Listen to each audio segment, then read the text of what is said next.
Dragons in the skies, fire from the boughs, wisdom flowing fast, ancient temples bow, mountains echo tales, ancestors crying loud, heroes of the past, legends worn proud.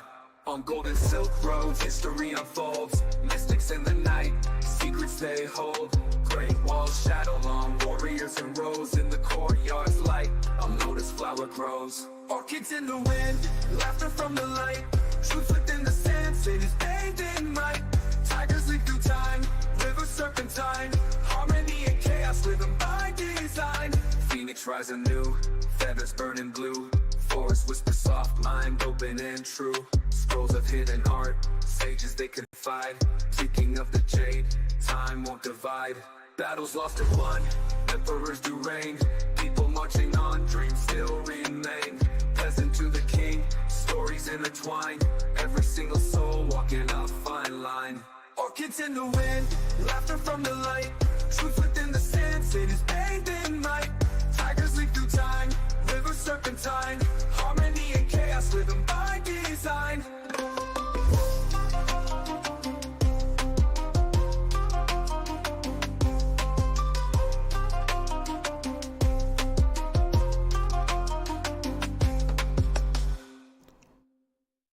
Welcome back, welcome back, welcome back. I am the dust at the feet of God's servants. Only God is special. Welcome back. Today, we are asking, were the Jews right all along? It would seem like no, it's like, oh, the Jews came, then the Christians came, then Islam came. So according to the Christians and the Muslims, the Jews were definitely wrong.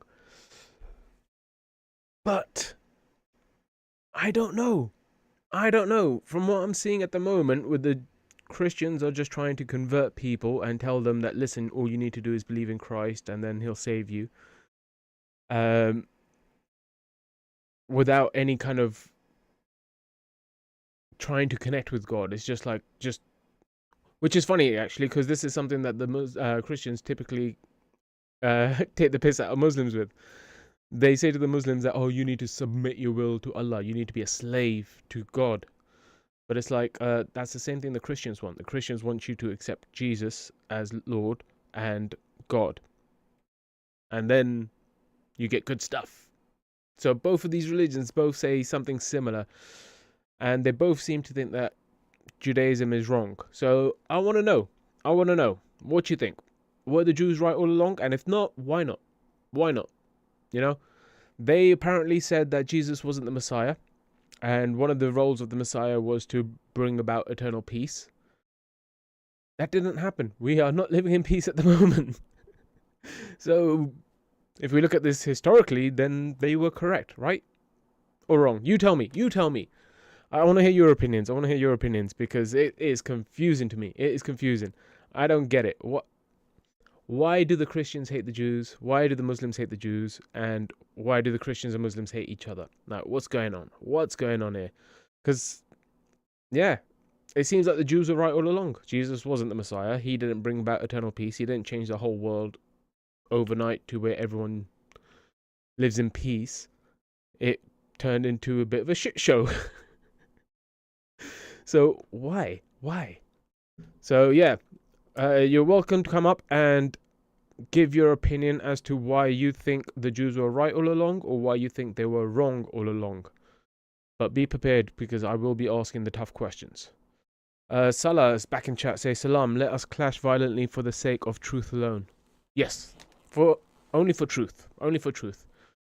That's the only reason I do these conversations, is to try and dig a little bit deeper within myself and yourselves, so we could become better than we were yesterday, have a newer understanding of truth rather than doctrine or what's the other word I use? It's a mind control thing. What do I call it? Brainwashing, like indoctrination. So doctrine or indoctrination. We want to avoid that. We just want to talk about truth here. So you could use a bit of doctrine in your answer, but then obviously if you're using doctrine in your answer, you have to be accepting any other doctrine that goes against that doctrine.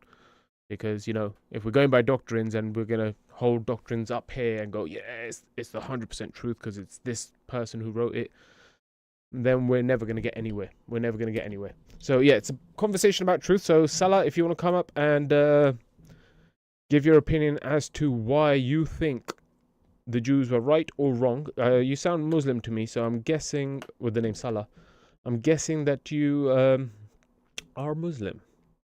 So yeah, you're more than welcome to come up and give your opinion, if you have an opinion. If you don't, no stress. But yeah, 1 second.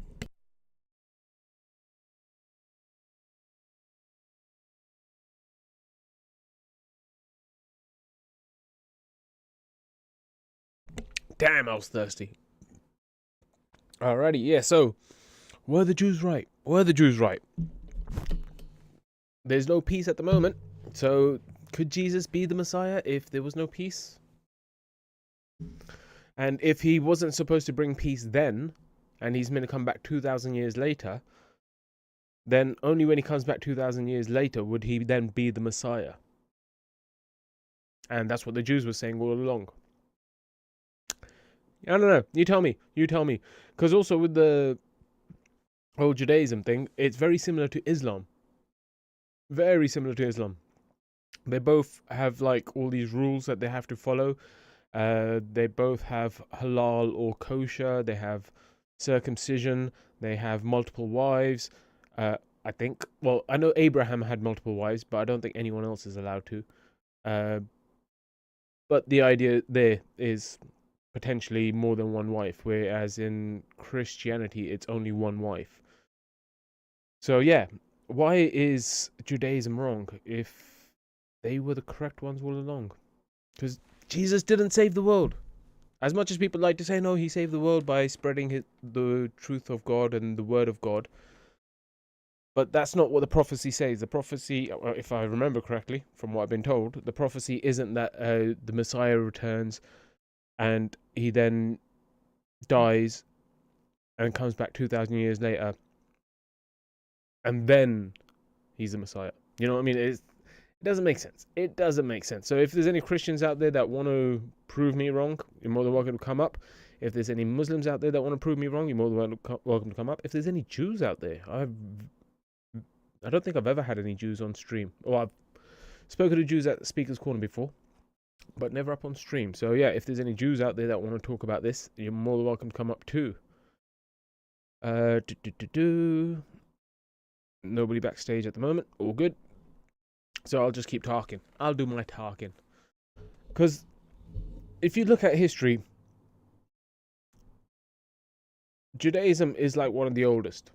The oldest religion is Hinduism, I believe. Let me just ask Google. Because Hinduism came from the Indus Valleys about 5,000 years ago. Oldest religion.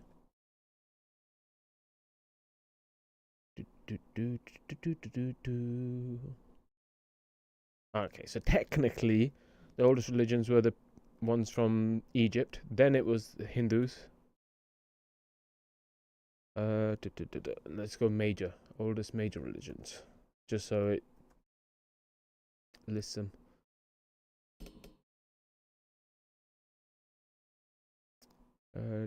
Yeah, Hinduism first, and then it would have been Judaism. I believe. So yes, so you got Hinduism and then Judaism. So Hinduism is all about like Hinduism's complicated. It's complicated because it's been kind of misunderstood through cultural degradation. It's not been allowed to be what it's supposed to be. However, Judaism, apparently they've done oral tradition where they've passed down the Torah, or I think that they call it the Torah. They passed down the Torah orally for a very long time. And then after that, they got it written down. And then Christianity came. Then Islam came. So Christianity went, yeah, Judaism's wrong. And then Islam came and went, nope, Judaism and Christianity is wrong. So it's very confusing. Very confusing. Big up to Shivites. Welcome back. Shivites, what's your opinion on this? Were the Jews right all along? Or Were the Christians right? Were the Muslims right? Who's right? Because you missed the beginning bit, but essentially the Jews said that Jesus wasn't. Oh, sorry, not Jesus. The Messiah comes at towards the end, and he will bring about 1,000 years of peace. I think that's what the Jews say. And according to Christians, Jesus was the Messiah. But there was no 1,000 years of peace. In fact, we've had 2,000 years of BS. So, does that make Jesus the Messiah, or does that make him an imposter? That's the question. That's the question here at the moment. Who's right? Because it seems like the Jews were right all along. But you tell me what you think. Let's see if you can convince me otherwise. Or not. Shivite says Jesus was right that AA total fraud and murderers of millions. The AA, is that supposed to be the Jews? The Jews were total frauds and murderers of millions? Because Christianity's killed a lot of people since then. Jesus didn't kill anyone himself, but Moses didn't kill anyone himself. Well, actually, I think he did kill someone. Was it Moses or Joseph who killed someone? I can't remember. I don't know history like for the text. So that's why if you want to come up and have a conversation about it, you're more than welcome to try and enlighten me on the actual history while we actually try and get to the bottom of this. You said the Jews. Okay, so how was Jesus right though? Because if Jesus was right, there should have been 1,000 years of peace, correct? If Jesus was the Messiah, then there should be 1,000 years of peace after he's done his thing. Unless Jesus wasn't the Messiah then, and he's going to come back and be the Messiah. Or was he the Messiah the entire way through for 2,000 years while he wasn't here? I don't know. You tell me. You tell me. Well, I think I do know, but I'm always open to the fact that I could be wrong. So that's why I'm asking the questions. I'm always open to the fact that I may be wrong. So you tell me. What do you think? And why? Apart from the Jews killing millions and being total frauds and murderers, like I said, the Christians have killed millions. The Muslims have killed millions. Oh, we got Damien. Welcome back, Damien. Hey, the man. I Yep. try not to develop this into an addiction. It's all right. It's all right. So I have to kind of have it a bit of a keep that in my awareness. Do you know what I mean? No, it's all good. It's all good. I don't mind the company. So, how's your day been so far? Just a Oh, quick God. one, not a Well, long one. sorry, say again. Just a quick recap of the day, not a long one. All history. I had a Good pretty day, deep. bad day.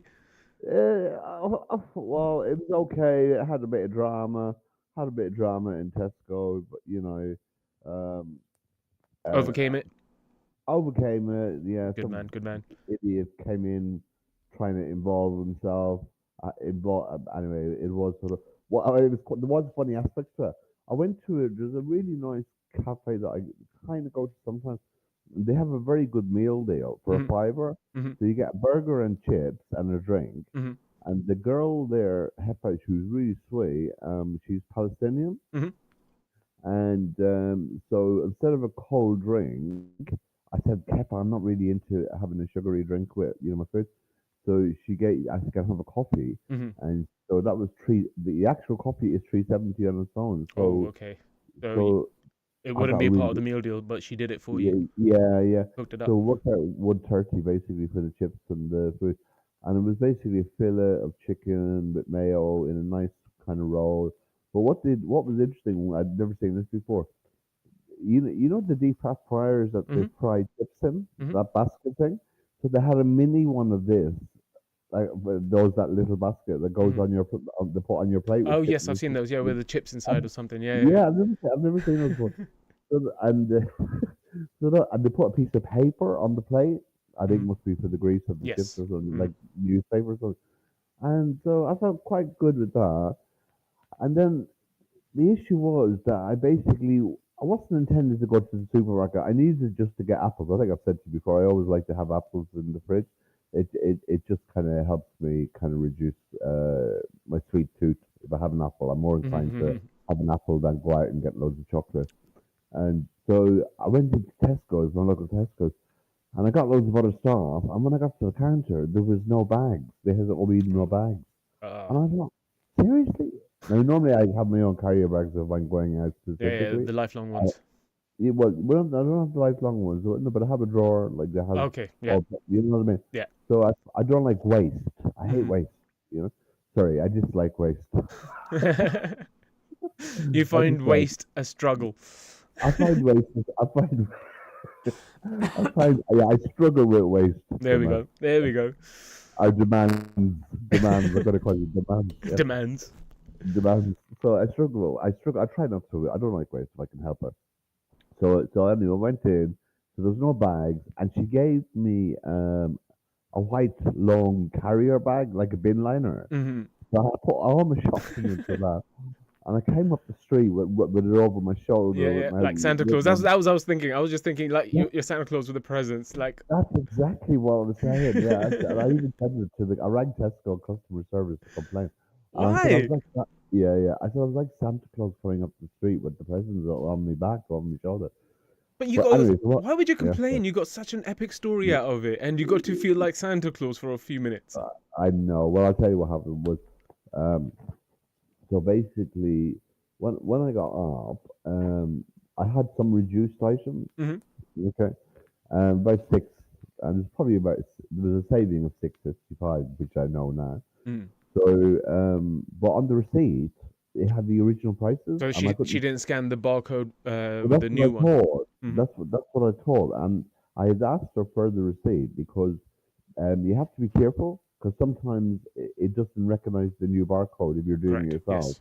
and there'll be the And barcode sometimes they don't. underneath. What they're supposed to do is put the new barcode over the old barcode so that it avoids this issue. But sometimes they just stick it on top rather than where the barcode Yeah, is. so basically, sometimes that's the issue, and Mm. the original one will go through.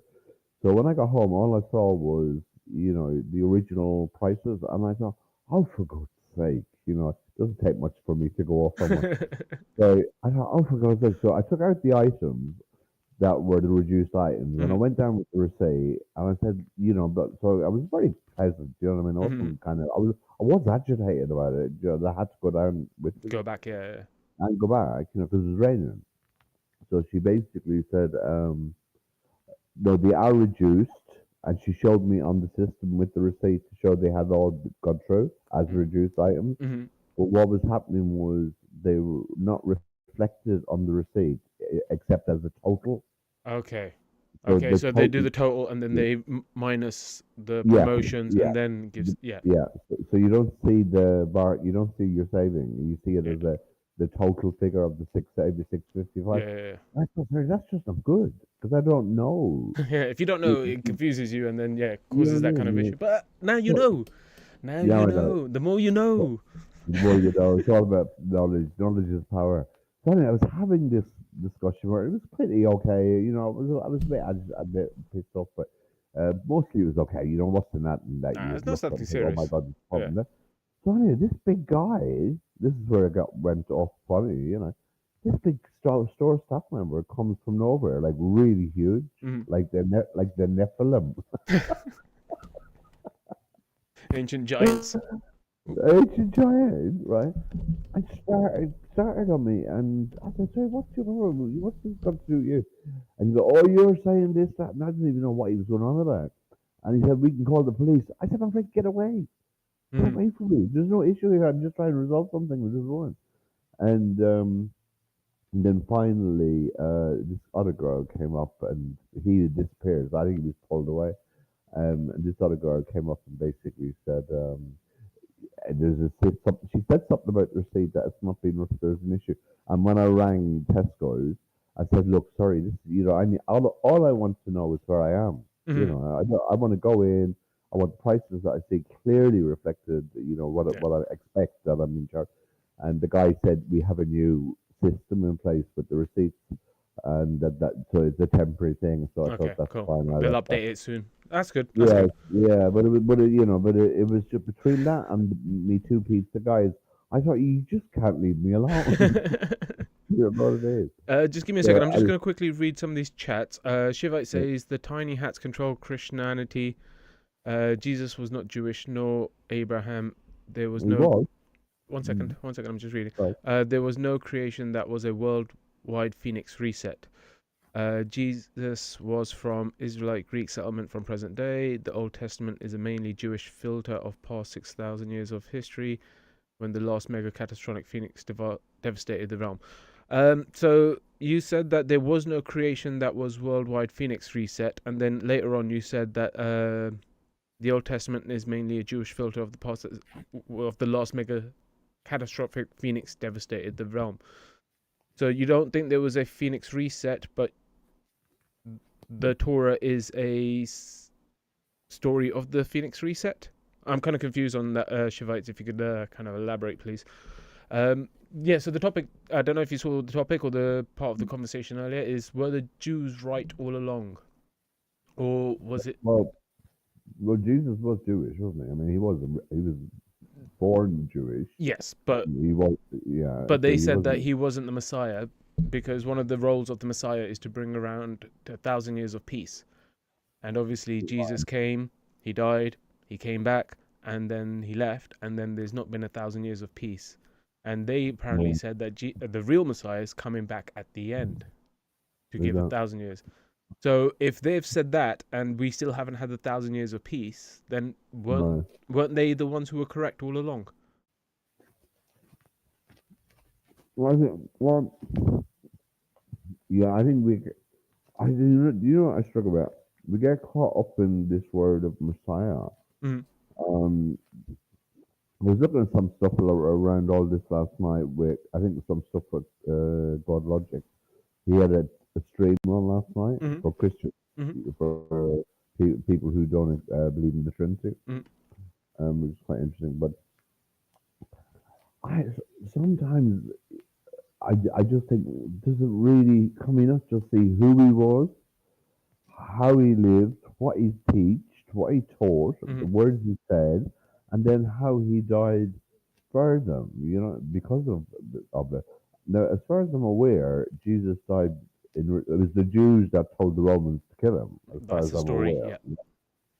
yeah. And the reason wasn't because of him claiming to be a Messiah, because there were many other people claiming to be a Messiah Mm. at the time, so he wouldn't have actually lost his life just for that. Mm. So they said the reason that he was killed was because he was claiming to be the king of the Jews.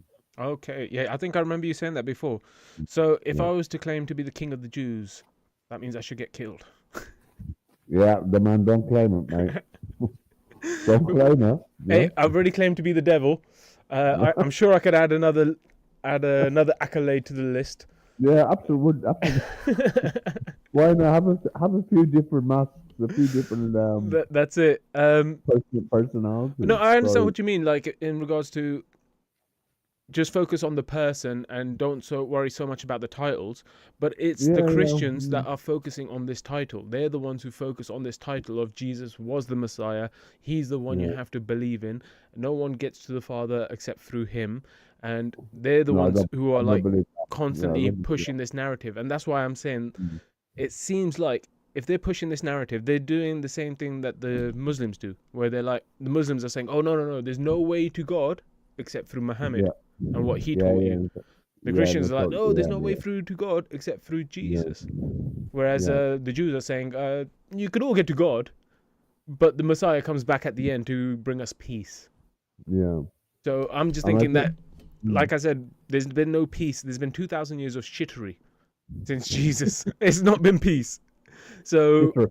Just a new word. Shittery. shittery. I made that up. I kind of like it too. Sorry, I'm just Yeah. going to read a quick comment again. Shivites say, truth be known, this realm is on a metaphysical timers. Yes, it is. Kalima Shakti De. Kalima Shakti De. Have you That's seen the Temple of Doom? Indiana no, Jones. Oh, great movie. no. Oh, yeah, no. I have. Yeah, I have. that's where I know that phrase from. Kalima Shakti De. And then he Right. rips out the Okay. guy's heart Yeah. while it's beating in his hand. There's a couple Yeah, more comments. The yeah, creations. basically, The sounds creations. Sorry. very ISIS. Sorry, it sounds very ISIS. That description. No, it's Hindi. Yeah, It's Hindi. Kali Ma Shakti De. yeah, but it sounds very Black ISIS. Mother, give me power. Yeah, but it sounds like something ISIS would do. No, it doesn't. You know? ISIS would be like, I kill you for America. Because they were trained by America. They were given weapons by America. They were set into Yeah. position by America to cause Mm. more rift within the Middle East. Mm. Not by the Muslims. The Muslims have got their own problems. They've been doing stuff in, what's it called? I'm going to say... what's the place next to Nepal? I think it's next to Nepal. Oh, Kashmir. No. I think higher up. Saudi fighting... Pakistan? No. No. It's they've been Saudi have been Yemen. They've been having issues with Yemen for years where they've been bombing the crap out of them. Yeah, but that's nowhere near Nepal. I just meant the name similar. I'm not sure where Yemen is, but yeah, I was like Sorry, it's yeah, kind of I one of think those it- short names. But Yeah. yes, yeah, you're right. It's probably nowhere near Nepal. No, nowhere near them. Yeah. The creation story of the Bible is actually a reset story. So is plagues of Egypt, Sodom and Gomorrah, and the floods, which they have 3 in the last 6,000 years. So are you saying that there's a reset every 2,000 years, and we're due another reset then, Shivites? If there's been 3 in the last 6,000 years, I'd go 2,000 apiece. Shivite says that's another Jewish filter. Jesus was born Israelite Greek settlement from present day Turkey. Jesus never existed. That's what Shivites is saying. Shivites saying that Jesus was actually an Israelite Greek, from an Israelite Greek settlement from present day Turkey rather than from Judea. Right. I'd, Of course, I'd like to see where you kind of got that, just so I can understand why you say what you're saying. So if you have any kind of like source or anything that you're referencing, please do drop it in the comments.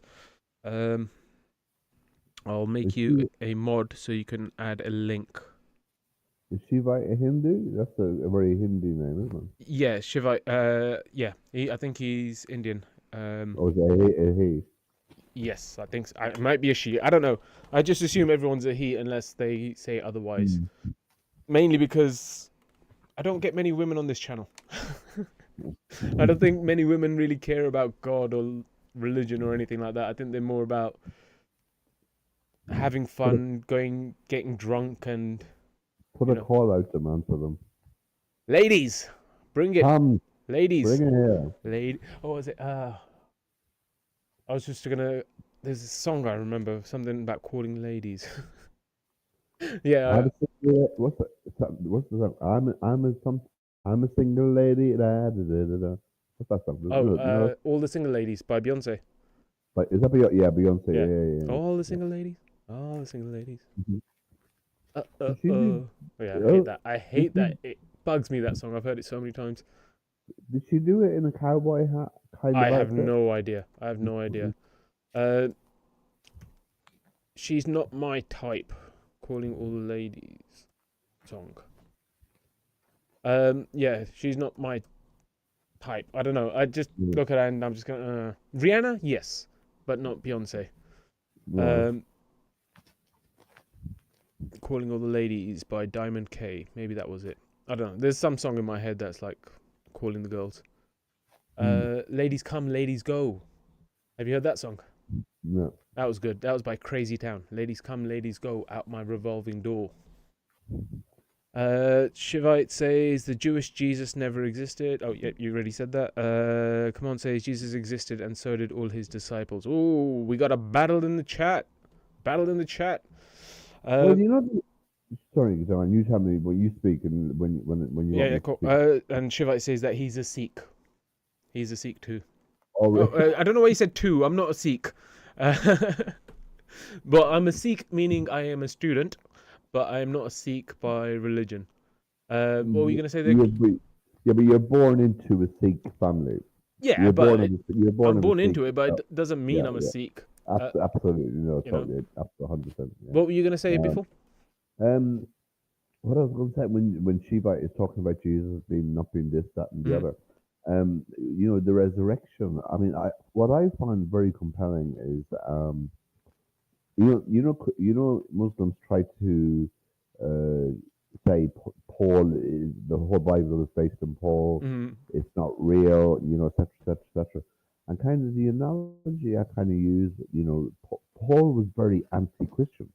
Yes, he was before, and then he You know became what I very mean? devout, right? He used to kill Yeah, and persecute he Christians, just I yeah. believe. Yeah. But I'm not sure if he was a Pharisee or a Jew or whatever, I but think a Pharisees. Roman. I'm not sure he was a Roman soldier or he was one of the Romans. I'm not Uh, sure. I'll ask Google. I'm pretty. Yeah, I think I've heard someone say that he was a Pharisee, but I'll just right. double check. So my kind of thinking is Yeah, Paul was a Pharisee. Yeah. false versus. So my kind of thinking is, I look at the thing of if somebody is really racist and Mhm. hates all races, right? Mhm. And say for Nick Griffin, Who? the Nick Griffin, the head of the Nick Griffin. Yeah, BNP. yeah, yeah. Yeah. So can you imagine somebody like Nick Griffin, for example, knowing what really you know of him now, then all of a sudden doing an about turn, going out fighting for black rights and minority rights? It would mean there has to be something very fundamentally changed to do. Mhm. So that's where I use the issue. That's how I kind of look at Paul when people just speak against him in the sense of something must have happened For him for to him go 360, oh, to go 180, yeah, 180. to do, yeah, or 360, yeah, 180. 360, he'll end up where he started. 180, it's turning around. Oh, I do need that after like stuff like that. So yeah, so basically, so to go from that one position to this other position, so it's obviously based on the whole road to Damascus story where he says he encountered Jesus Mm. as a vision or whatever. So I have to kind of buy. I would say I buy into that. So when I see But wouldn't it? anybody, sorry, yeah, Let's play devil's advocate as mm, wait, that's my favorite game. yeah, Let's get ready. yeah. So if Jesus wasn't really the Messiah and he was the devil in disguise, Oh, I don't think that. let's play devil's Okay. advocate. Let's just follow the story.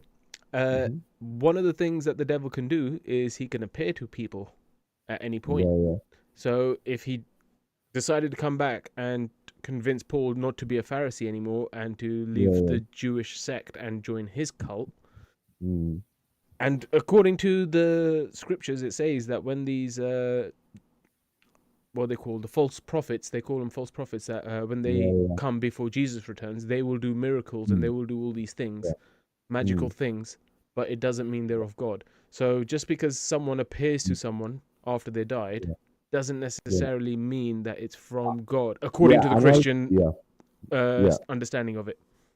yeah, and I've had that um perspective Hmm. based on Sai Baba, Satya Sai Baba, the Yeah, one with the yeah. big hair, the one with the big hair. So I was around him and I encountered stuff, and I could see, yeah, I was kind of using. I could see how people were very swayed. I had my own personal experiences there.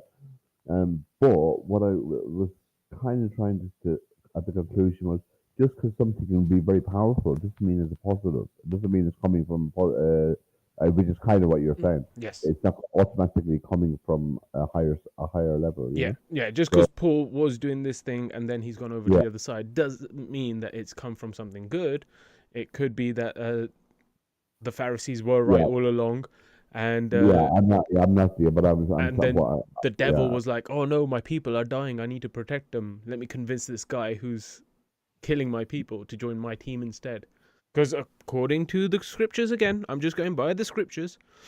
mm. Jesus was tempted by Satan to follow his lead, I've rather. heard that, but I've never investigated it. I want to look at the. I think it was 3 times he was tempted. Yeah, I something want like to. that. Yeah, 40 days in the desert, and he was tempted get 3 times get or get something. some of me. Yeah, But it shows that like the devil does tempt you away from what you're already doing. So yeah. if Have you? Paul's already doing Mm, something and he's being tempted away from it, yeah, if we use I the don't. same logic, Yeah, I mean the kind of thing that would come up to me first, and that is, I mean, yeah, I've heard it before. Is the devil more powerful than God? And obviously, I wouldn't think he would be. You no, I know don't what I think so mean? either. Yeah. So I don't, what the Jesus was teaching, everything about Jesus, it doesn't sound demonic You know what I mean? Think we'll come back to that in just a moment. I'm just going to Mm. read a couple more of these comments. Come on, say St. Thomas is recorded all over India. St. Thomas was killed and buried in India. Interesting. I'll have to look into that. I don't know much about St. Thomas. Mylapore in India. Cool. Thank you very much for that little bit of tidbit. Shivite says Jesus studied Santanata Dharma in Antioch, which is also in present-day Turkey and was the center of Ramayana or Buddhism at that time. Mm. Come on, says Abraham. Oh, Abraham. Yeah, okay, cool. As in Brahma. Yeah, so I've heard that before, that Hindu. Brahma Yeah. is actually Abraham. Yeah, so I've heard that Mm. before as well. Mm. Yeah, who knows? But Well, I would ask Shiva what he or she is saying, where she's referencing these sources. yeah, well, that's what I want to know for Shivites, because I know that come on is kind of just saying that St. Thomas is recorded all over India, but it's Shivites the one who's saying that it's all in Turkey. So yeah, Yeah, but Shivites is the one that needs to kind of drop the Saint Thomas is a Gnostic is a Gnostic apostle. He was. I don't think Saint Thomas was one of the 12 apostles. Or he could have been. Actually, I'm not sure. But he's not in the Bible, so he's in the Gnostic. You know the Gnostic Gospels. yeah. That's Saint Thomas. Well, according to Christian tradition, St. Thomas Mm. the Apostle was the first missionary to India, arriving in Kerala in 52 AD. He's All right, considered the okay, patron so saint of probably India and the founder of the right. Church of the Syrian Malabar Christians. So this is according to Christian tradition, not just So when did he arrive in Kerala? 52 AD. Okay. Yeah, according to this little AI thing from Google. So it's based on the information that has been fed, but I'm guessing that if the information's from Christian sources, they would Yeah. typically be double checking that. I think tell you what I would sorry, Devan. I would say Christians are more do more due diligence on fact checking than the other side. It's just something as an observation. They do genuinely want to Well, know something. it depends, because obviously you've got all the different books, and then some accept some as canon, some accept others Mm. as canon. Oh So yeah, it depends yeah, on the sect you're talking about as well. So back to your previous question, you said that Christianity doesn't seem demonic, correct? Um, So I'm going to break it down for you. I yeah, tell you that you need to eat this bread that symbolizes my body and drink this wine which that's symbolizes my blood. yeah, Would that's you Catholic. say that's something Yeah. satanic or something godly? I think it's something ritualistic. I think we don't. Ritualistic, but Yeah. if you're looking Mm. at this from a complete Mm. neutral standpoint where you don't Yeah. understand religion, someone's just come up to Yeah, you, it would come. I could see what the point you're making. Yeah, it could it appear would be like that. satanic or demonic. Right. Uh, It would seem something Drink dark. my blood, eat my body. What? Yeah. Cannibalism? Yeah. Sorry, Yeah. what are you promoting? Well, hold on, yeah, but we need to look at that and see where that came from. Well, it came Is that from. It is it came. in the Bible? Hold on, Mhm. hold on. So do you know that? Let me just give me a second. If any Christians are watching and they could come up and explain the whole drinking blood and eating the body of Christ, you're more than welcome to come up. Have you seen this woman called Lily J on YouTube? Is that the Getting one quite a that lot. what's his face? Chris was Yeah. doing yesterday. Yeah, Yeah. cool. That only heard of her through his channel. Well, she's got a lot of traction, and she seems to be like, oh my God, Muhammad's in the Bible, and she's just very enthusing and but annoyingly so. You know what I mean? In a very blonde bimbo way.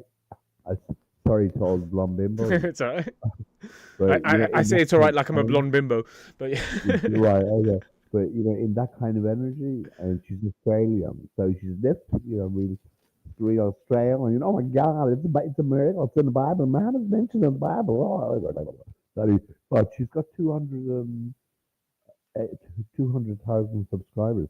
Cool. Now she didn't start. She hasn't got a huge amount of videos there, but she didn't start in relation to Islam. She's only moved on to that. She was originally singing and releasing tracks, Okay. like with her voice and stuff.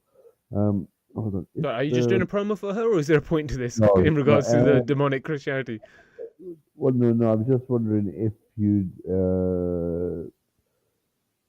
She's just the way I kind of see God logic, being very, enthused, and people really kind of buying into stuff he's saying.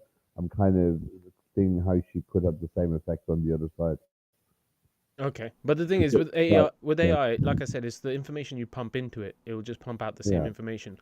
So there was a yeah, bunch of videos where Muslims were going around doing AI videos, and they were asking AI, "Was Jesus really, Muslim?" or stuff like this, and they were coming out, "Look what AI said. Even AI knows the truth." And it's like, yeah, no, it's just yeah, programmed that way. While you're looking up whatever you're looking up, I'm just going to read a yeah. couple more of these comments. Come on, some say earlier AD 40s. Cool. That's probably about 7 years after Jesus died. He died at 33 in 33 AD, right? Shivite Yeah. says King Ashok sent 10,000 Brahmayana missionaries to the west. Their center became Antioch. The key, That's more I, Zionist nonsense they added to Christianity. You I should call think, it. Sorry, one second. You should, Shivite, you should call it Krishna Unity. Krishna Unity instead of Krishnaanity. I think that would sound better. But it's up to you. What were you going to say? I think Ashok, this Emperor Ashoka. Hmm. I think he's the one that cuts the bow. Now I could be wrong, but I think he or she is the one that chopped down the Bodhi tree. Okay, interesting. Let me just Yeah, Google that. I'll have to go back. I'll have to do another check on that. King So yeah, Ashok. the Eucharist is referenced several times in the Bible. So the Last Supper, the Gospels, in Matthew, Mark, and Luke. During the Last Supper, Jesus institutes the Eucharist. He takes bread and wine, blesses and tells his disciples Okay. that the bread is his body and his wine is his blood, which will be shed for the forgiveness. Oh, yeah, I didn't know it was in the Bible. Okay. Yeah. See what Here, I mean? See what I mean? yeah, Sounds a bit dodgy, doesn't it? yeah, Just quickly, yeah, yeah. quickly Mm. before you carry on with that, King Ashoka was a Buddhist. His daughter took a cutting of the Bodhi tree. She didn't cut the Bodhi tree down. She took a cutting of it and then replanted it somewhere else. Right, but That's the who story. somebody cut it down Uh, originally? Because I remember Ashoka's name. uh, I'll check that out. Yeah, Who cut the Bodhi yeah. tree down?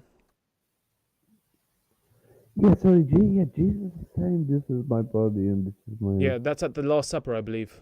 Yeah, yeah, Yeah. it is. Actually, this is kind of. Was cut down multiple rulers, including Ashoka's wife. Right. I did say I Okay. thought it might be he or she. So That's right. Ashoka was Buddhist. She didn't like it, so his wife cut it down. But his daughter managed to replant something. From Sri Lanka. Took a cutting and replanted it. That's an interesting story. I'm glad Yeah. I love how the universe works. Thank you, universe. Mm. Yeah, that's cool. That was a good story. Yeah. So you're reading the thingy. What does it Yeah, say? well, it's basically confirming what you're saying.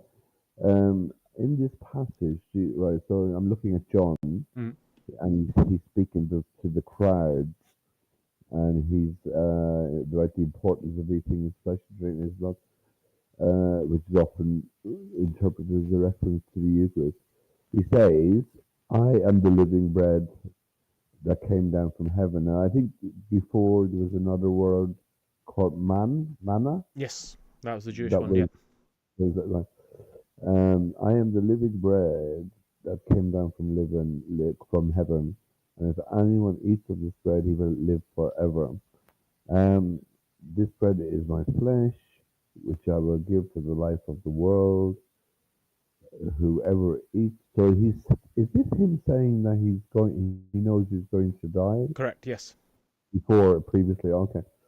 Whoever eats my flesh and drinks my blood has eternal life, and I will raise them up at the last day.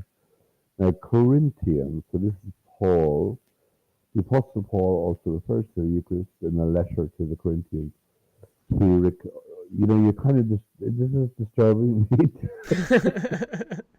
This is really affecting my Catholic sensibility here. Okay, so essentially, Mm. what I believe is that Jesus was talking metaphorically. He was talking metaphorically, like, listen, those of you who listen to my word and eat Yeah, from the word I'm giving you, the spiritual yeah, word, and those who yeah, drink from my blood, meaning that the life force I give you, the energy I yeah. give you, Yeah. That is what will save you. But then obviously Yeah. through people trying to do what they wanted, Yeah. Absolutely. Yeah. ended up making it all Or satanic. right. Well, let me just read this final piece from Corinthians. Yeah, go for it. And remind me when I finish it, once I read it, to then tell you about uh, the miraculous communion. Okay, There's miraculous several, communion. Cool. I'll ask you. yeah, that have been kind of looked under. It had investigation Hmm. into them, and there was some particular something very miraculous about them. Right, hold on. So the Apostle Paul also refers to the Eucharist in his letter to the Corinthians. He recounts the tradition of the Lord's Supper and emphasizes the importance of discerning the body and blood of Christ. Yeah, I can see where you're going actually with this. In the sense of it does sound quite demonic. Yes, and that's Yeah, not the only thing. That's not the only thing. right. That's just the All right. first thing. Let me just read this paragraph first, and Yeah, then nice. work. So yeah, And then I'll drop some more so, bombs on you. yeah, okay. Well, I'll be careful with me. I'm very fragile today, and I still haven't even done my bloody laundry. Right? Hold on. So Paul says, "For I received from the Lord what I also passed on to you. The Lord Jesus, on the night he was betrayed, took bread, and when he had given thanks, he broke it and said, 'This is my body, which is for you. Do this in remembrance of me.' In the same way, after supper, he took the cup, saying, 'This cup is the new covenant in my blood. Do this whenever you drink it in remember.'" Yeah, but I see when he's saying drink it in remembrance, so it's a ritualistic thing to focus your mind to remember the Christ. So, but I can definitely see what you're saying, and Yeah, there's because something. if Yeah, you want to do the yeah, remembrance and you want to do a mm, true reflection of the remembrance, you wouldn't do something like a ritualistic thing. You'd actually make it something that was a bit more meaningful. Like literally, the bread is the word that he's given you. All the teachings and everything like that. That's the bread, rather than making mm, it a symbolic piece of bread that you then. Because I'm sure the kids that go to church and then they do their first communion, they don't know what the mm. hell they're doing. They just go, "Oh, piece of bread, okay, oh, some wine, cool," and they go, "Yep, you just ate the body of Christ. You just drank his blood." And the kids Yeah, are like, "Okay, is that a good thing or a almost. bad thing?" Yeah, They yeah. don't I've heard. understand Yeah, this I've symbolism. heard it before. Yeah, yeah. And that's what ends up corrupting it further on, Mm. because they just go, "Oh, but I accepted Jesus. And that's all I needed to do." It's like, no, no, no. It's not just about accepting Yeah, Jesus. It's about accepting his teachings. If you're not yeah, accepting his yeah, teachings, what good is it if you're drinking wine and eating bread? yeah. Yeah, it is. I've never, ever, ever, until speaking to you. Hmm? I've never before speaking to you. Never, until this moment, since I spoke to you, thought Jesus there could be a demonic, something demonic. Well, I don't actually think he was actually bad. I think he was a good guy. But I Mm, have to ask the tough questions. I have mm. to ask the No, no, questions that, absolutely. Well, no, it is. That's what you're saying. Actually, is a very interesting point to mm, raise, mm, because it is something very ritualistic. It is saying we're eating and drinking the blood and the body, and so that is kind of very paganish, or something else. There's yeah, in other kind of belief systems where those kind of beliefs would would be kind of applying, by doing something like that. mm. Um, You ready but for I the think next part? yeah, I don't know much about it. To be very honest, I know what I know about Jesus, but I don't know very much. Well, it's just But because you asked about how you said Christianity doesn't seem very demonic, but I thought I'll give you a couple of things. So here's another one. yeah, So I already said that with Christianity and Islam, they're very similar in the sense that they don't say you could go direct to God. They say you have to go to God through this person. mm. So as soon as they do that, they are now saying that you can't access God unless you go through a yeah, physical but Islam, person. yeah, but Islam doesn't do that. Yeah, they do. How? They say that you have to accept Muhammad as the final prophet. That's part of the Shahada. It's I bear witness that Allah is the only God and that Muhammad is He's his his messenger, yeah, but his. they're not praying to Muhammad. They don't They're, have to pray they're, to they're- Muhammad. They don't have to pray to Muhammad, but you can't, because Mm. I've asked the Muslims this myself. I've said Yeah, yeah. if I do everything good, if I trust, if I pray to God, if I'm constantly doing good things in my life, but I don't accept Mm. Muhammad, Mm. would I be saved? They went, no, we don't know. Only God knows. And Yeah, yeah. that's the obviously the way Islam may have Mm. been set up, like Christianity, the way it may have been set up, are completely Mm. different to the way they are all practiced today with all these different cults. The seeds Yeah, that they yeah. came from would have been possibly pure, which I've always ascertained that I believe that all these Mm. truths came from God, but the tree that it then uh, created was poisoned.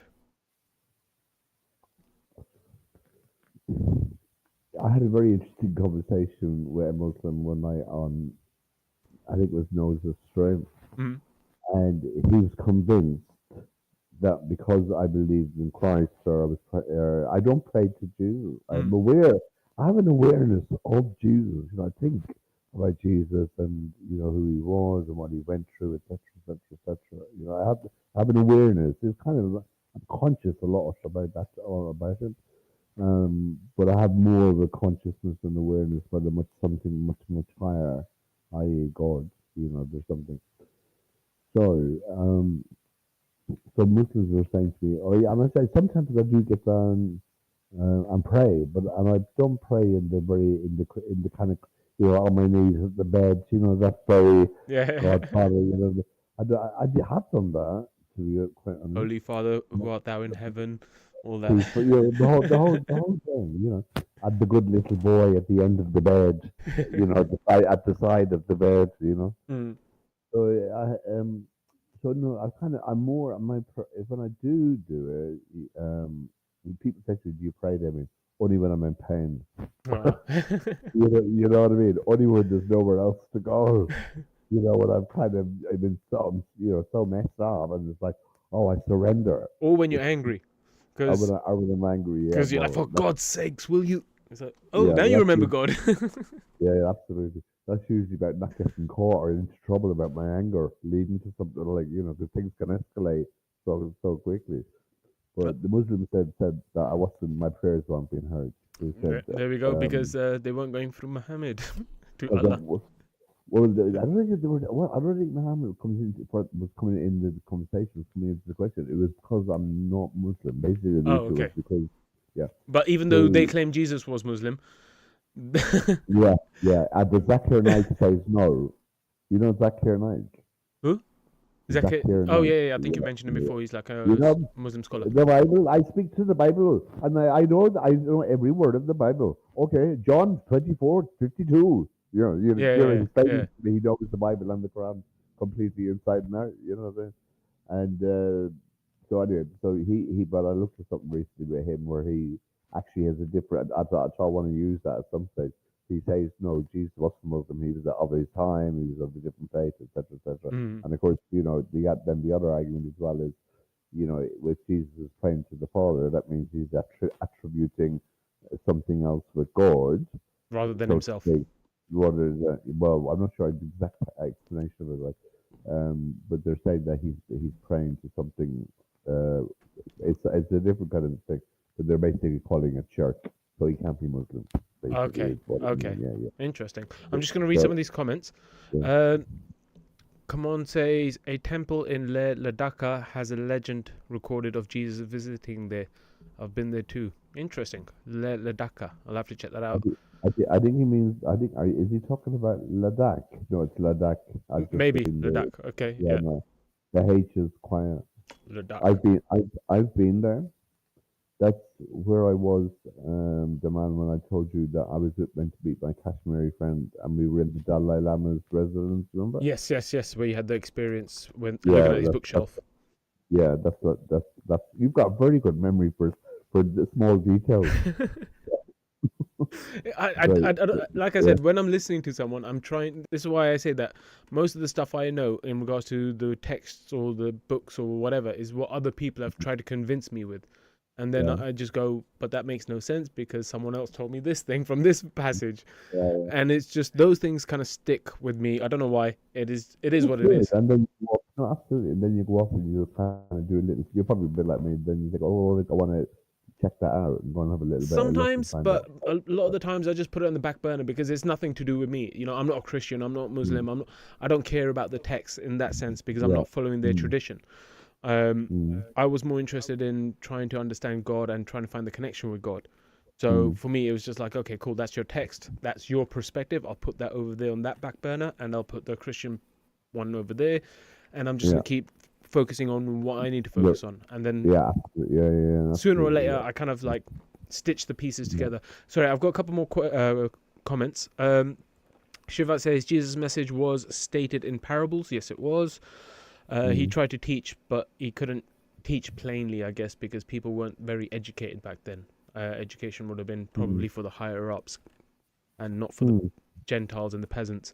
Come on, says Jesus was the last sacrifice. He is saying that, saying this is the symbol of it. Jesus is the last sacrifice, and this is a symbol of it, meaning the bread and the wine being his body and his blood.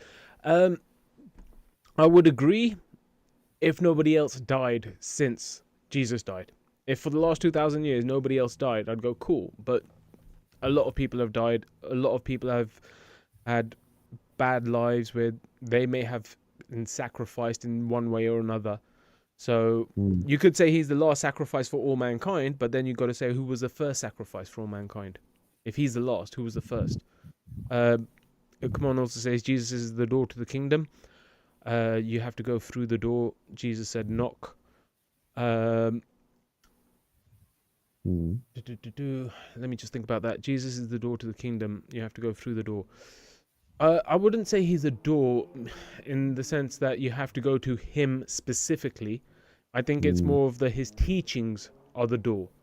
Yeah, but the Christians don't think that. I would agree with you. I would agree with you, man. But the Christian theology, especially born again Christians, do you know what I mean? Well, if they actually understood their text, from what I understand anyway, from my perspective, what I hear is Jesus is the word of God. He came and he gave the word. He spread the word. So when he left, what was left? The word he gave. What would be the door? The word he gave, rather than him as an individual. Yeah. That's the way I would see it. But yeah, Shivite says Islam is a false paradigm. Is it though?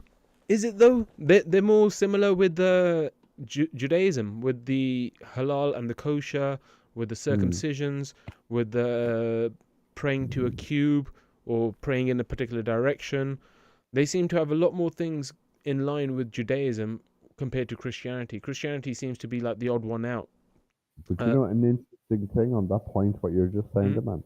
I think it was in the Islam, the Untold Story. I saw this was that when Islam started, right at the very beginning, and when the Arabs were coming over into wherever they were coming over into Jerusalem, or basically when they were making that influx, before anybody knew who they were, they'd just seen these Arabs coming from the desert, these kind of on mountain, big horse, loads of horses, and there's just this army of people coming. It was noted by people at the time that they were going, and before any mosques had appeared, that they were going and praying and showing reverence to the Jewish sites. Okay. I think that was in Islam, the Untold Story. So they had the Muslims basically, before they came in the West and the Middle East, or before they came to wherever they were going, before there were mosques or they were established, the early Muslims would go and go around synagogues and stuff like that. They were drawn and kind of doing something. It was just a place of worship, and they considered that a place of worship rather than something separate to them.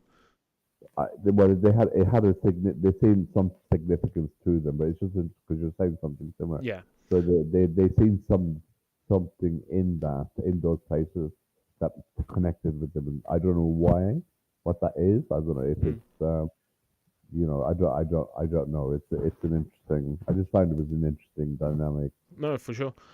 Come on, says I travelled there from Kashmir. Damien, your mic is not clear. If you want to just lift it up a little bit, but was that better? A little bit, yeah.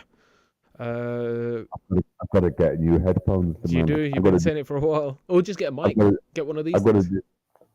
I got to get a GoFundMe. So what kind of a mic have you got? It's called a Blue Yeti. It's about 100 quid, I think. Or no, I think the microphone itself is like 70, 80 quid. So you could, it comes with a little mount stand, so you could put it on the desk in front of you, and it will just. But I ended up buying this little extra bit that kind of lets me Right, move but it. hold on, demand. How does that connect to your headphones? Are they two different I USB? plug in my headphones into the bottom of the microphone. The microphone has a headphone jack in it, so you could connect. Okay, and then you plug the microphone into the laptop That's it. with a Job done. That's it. USB. That's it. Easy as plug and play Yeah. nowadays, baby. Nice and easy.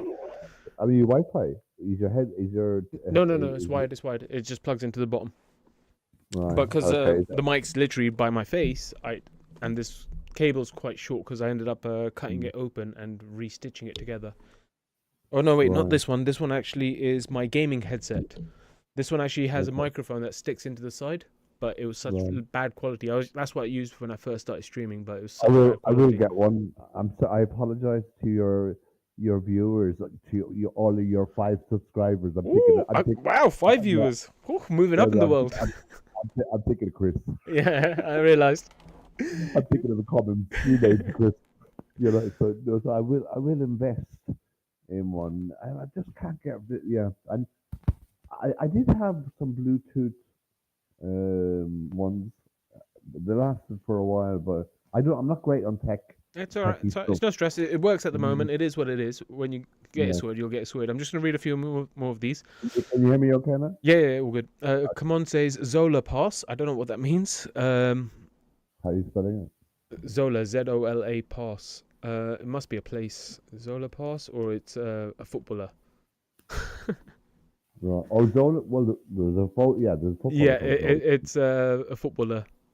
Is Okay. it? I don't know why that was in there, but it's all good. Come on says the word is the key to the door. So You know, if I always sorry, one sorry. second. So if the key is the word, why do you need the key to open up Jesus to get through? Oh god, that's so confusing. The analogy gets weird. Yeah, sorry. That threw me a bit when you just said that. Yeah, Right. the analogy starts getting a bit weird when you Yeah. see if you had the key and the door to the kingdom was just a door, or the gates, the pearly gates they say, Mm, and the word being Jesus, how yeah. he came as the word to teach the word, and he taught the word, and then the word Mm, was with the people in the book, yeah. and then Yeah. you use the book as the key to get through the pearly gates. I'd get that, but then you say no, the pearly gates or the door is actually Jesus. That's when I get confused. Mm. Shivite says absolutely Islam is false like Judaism. So, so Shivite, do you think Judaism and Islam false, Hinduism and Christianity correct, right? Just so I'm getting. So you think that God gave us Hinduism, then the devil gave us Judaism, then God gave us Christianity, and then the devil gave us Islam. So now it's God's turn again, right? Is that what you're saying? Or well, you said God gave us Sikhism because you said you're a Sikh. So then after Sikhism, it should be the devil's turn again. So, ooh, who was it? Was the devil after Sikhism Scientology? And now we're waiting for the good guys again, or are we waiting for the bad guys? There's a lot of similarities between Scientology, how they operate, and Islam. If you Really? look at it, yeah. If you do a good close look Mm. in the sense of how they react to being criticized and people who leave and how they demonize apostates. I've got Scientology now. Okay, yeah, yeah. How the way they go to I, discredit. There's well, a very interesting dynamic there. now you mention it, I do know that like Scientologists like to get money off their people. Like they kind of Mm. ask their people to pay up for Oh yeah, better it's a big rewards, absolutely. and that Well, is very Islamic.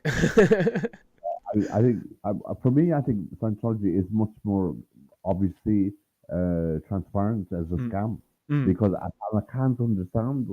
With Scientology, I look like or Hubbard was a science fiction writer, mm. and he set up Scientology as a god, and now you're all following him, and you're throwing money after money after money to go to the next level, to the next level, to the next level for more books, for more books, for all this kind of stuff. And the minute you come away from it, they will go for you. Yeah, Do you know what I yeah. mean? Or you speak out against them, you know? They come for So your throat. Yeah. yeah. So I don't know why I don't I kind of I've seen them down in I've done the you know the things the machines they have and you have to Oh, hold the this theton meter or something. The yeah yeah thetons. yeah the some this the I don't know I, yeah I've just you know I've what just I seen a mean I've just seen a South Park episode on it because South Park did a funny yeah. episode on it because one of the beliefs was that um, this alien overlord came to Earth and he threw these demonic frozen souls into the volcanoes, and Yeah. then the volcanoes melted Mm. the bindings, and then these demons went around and found people. That's Yeah. what I heard from the South Park No, that episode, is which is yeah, apparently true. So I was like, "Ooh, that is what they believe. The Scientologists believe that we're Titans. I think thetans, yeah, Titans. yeah, yeah. And that's what you're measuring, the how many demons are inside of you, essentially, I think. Or I'm not sure in relation to. I think that's more about they're trying to say it's picking up there's something wrong with you on your psychological yeah, level, yeah. and Rick can read it. But they believe in it. I think it's Titan from the planets of wherever.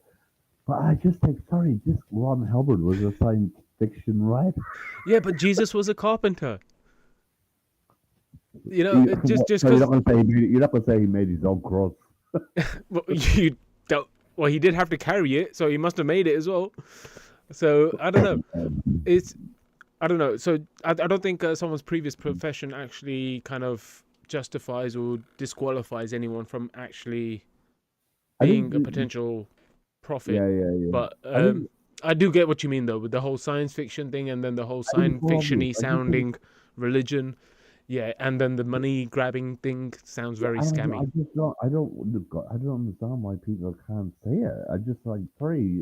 Pe- You got blinkers on. People look for hope, and if someone's selling them hope, some people will take it rather than the truth. No, that I get. I kind of get that, Mm. but at what cost do you give your soul away to somebody else? Really? That's the big You know? question. What is everyone's price? Everyone's got a different price. So I'm just gonna read a You- few of these comments. Come on says once the door was locked, but now it's open. So if it's open, we don't need the word. If the word is the key, if the door's open. Oh god, now you made it even more confusing. Come on. Shivite says Sikhism is a path of Santa Dharma, so is Jainism and Brahmayana. Come on says Satan came to earth with a big bang. He fell from above. That's what they say. I think that's what's in Revelations. The dragon crashed or something. Come on says Joseph was a carpenter. Jesus was not. Oh, wasn't he? I thought the father usually passes on the. No, yeah, no, yeah, no. The father was Joseph was. I don't know.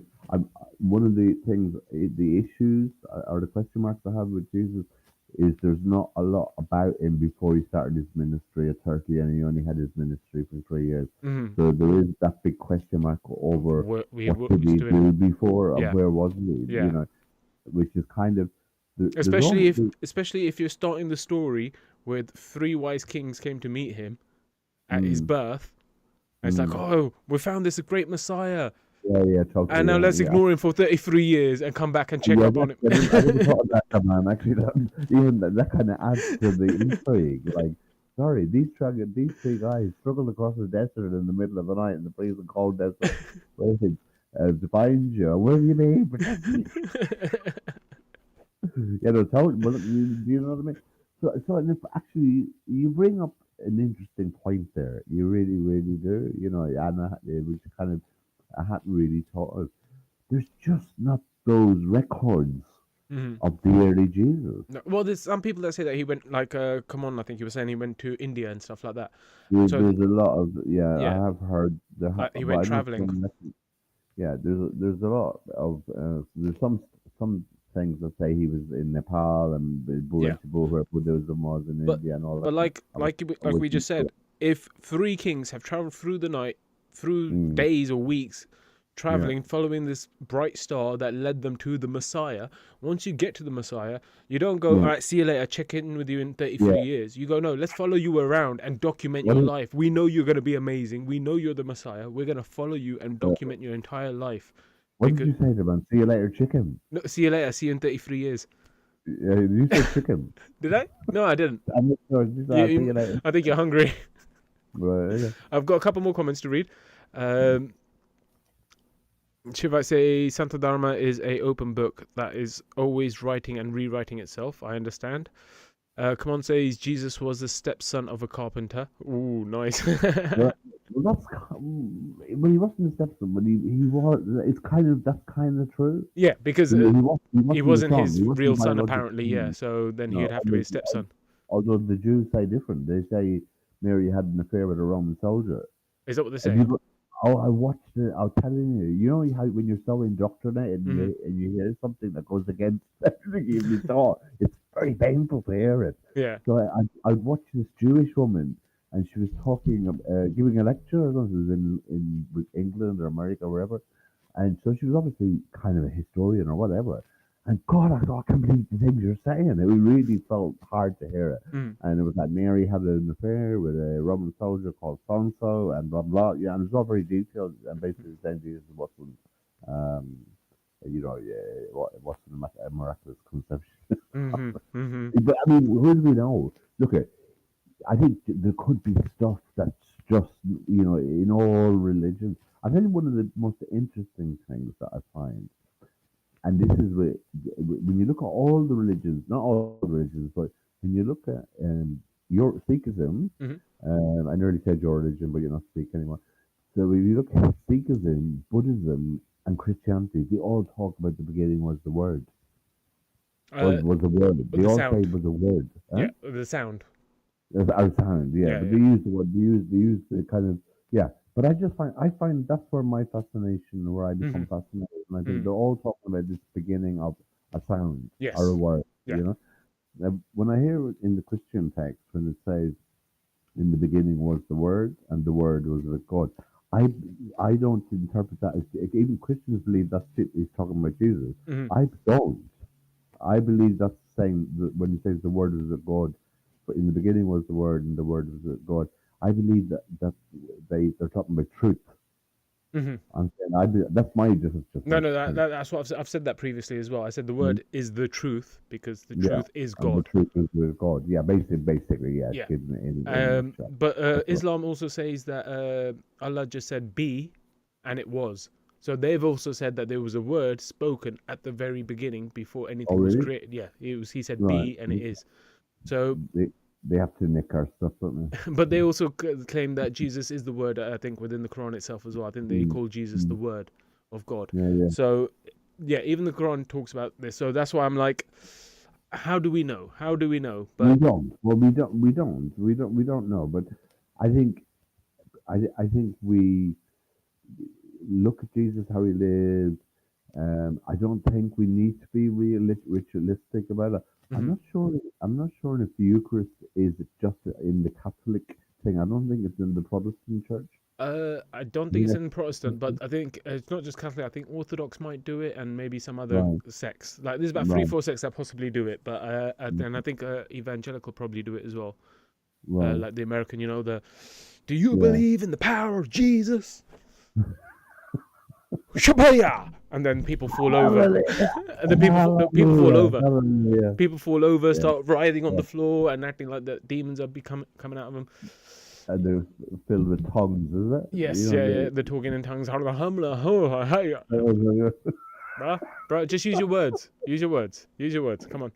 just say you know. Exactly. Yeah, yeah. So I'm It's just just, gonna I go. don't I'm just it's gonna go through. really Remember what you're saying. I'm just gonna go through a few more of these comments because I want to yeah. get to the bottom of them. Otherwise, they all pile up after a Yeah, while. no, no, that's what you do. Uh, bu- bu- bu- bu- Come on, says Jesus was. Yeah, read that one. Jesus was the word that opened the door. He is the key, the door, the everything. Steps to the Father, stepfather. Uh, there is no word without the breath. Yes, you need the breath. Breath of life. Shivite says lolling. And come on says mega churches, mega bucks. Yeah, buddy. Uh, Mm, Like mm. Scientology, like Islam at the moment, kind of like Absolutely. And Judaism, and I think all the religions kind of do I this think at the moment. I think Judaism. There's something more when I look at the original Judaism or Judaism. I think there's something more pure about that I say. No, for sure. I've been seeing a lot more content from the Jews called I think, is it Hasidic? No, it's not Yeah, Hasidic. Hasidic. No, Right. it's Hasidus. Ah, okay, yeah, I think that's it. Hasidic would be Yeah, Hasidus. yeah. Um, they seem to talk about like connecting with God in different ways, where you're trying to literally struggle with life to appreciate Mm. everything. And a lot of what they say, I kind of go, do you know what? They're not wrong. They're not wrong. Yeah. So that's why I'm like, maybe they were right about everything. Who knows? I want you guys to What I, convince me otherwise. What are you gonna say? what I like about Islam, one thing that they say that resonates for me is when they use the phrase "God conscious." Mm-hmm. That's something that resonates with me. Mm-hmm. You know, just having have been in your awareness and your Of God consciousness constantly. all the time, constantly. Yeah. Um, but when I had this conversation on Nose's stream with whatever Muslim was, they said because I wasn't Muslim, we made a bit of a joke about it, and that oh no, this is a Christian guy ringing up, don't answer the phone. So they were basically saying that any prayers that I had were not being heard. But I do believe whatever your belief system is or your religion is, if you pray from the heart or send thoughts out from the heart, Mm. that it will be heard. I just Yes. Yeah. I don't believe there's a God out there going, "Oh, don't answer the phone to them. That's this religion or that religion." I just doesn't make any sense. To me, you know, yeah. Keep a lookout on my stream in the next few days.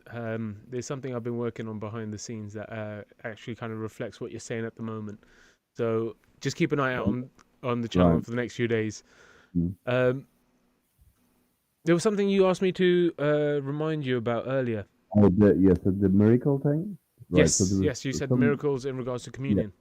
So there were some Eucharists that you can. It's online. I can find you the info, and they done a checking. You know, like a scientific checking of it, and there was like it wasn't in every single one. It was in a handful of in certain places, and it had DNA in it or blood in it that could be human blood or whatever. So there was 3 or 4 of these Eucharists from different parts of the world. Do you want me to go find that? Eucharist is just the bread, or is it a tree, or what? No. You know It's the when bread. you go to church and Okay, they give you the thing. So so those little white little things. yeah, so they were contaminated with blood. Well, That's what I heard. I heard that no, they what, had the- what, they the- had what the there was, Eucharist, which had a bit of blood yeah, in it.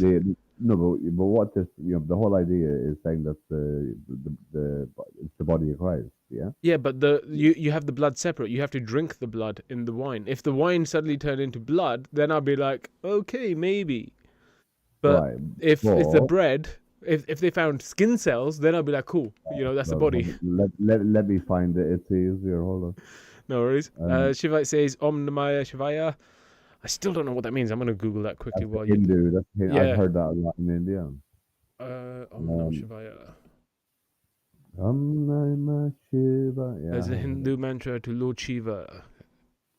It They have- means adoration to Lord Shiva, or salutations to the auspicious one. Sick.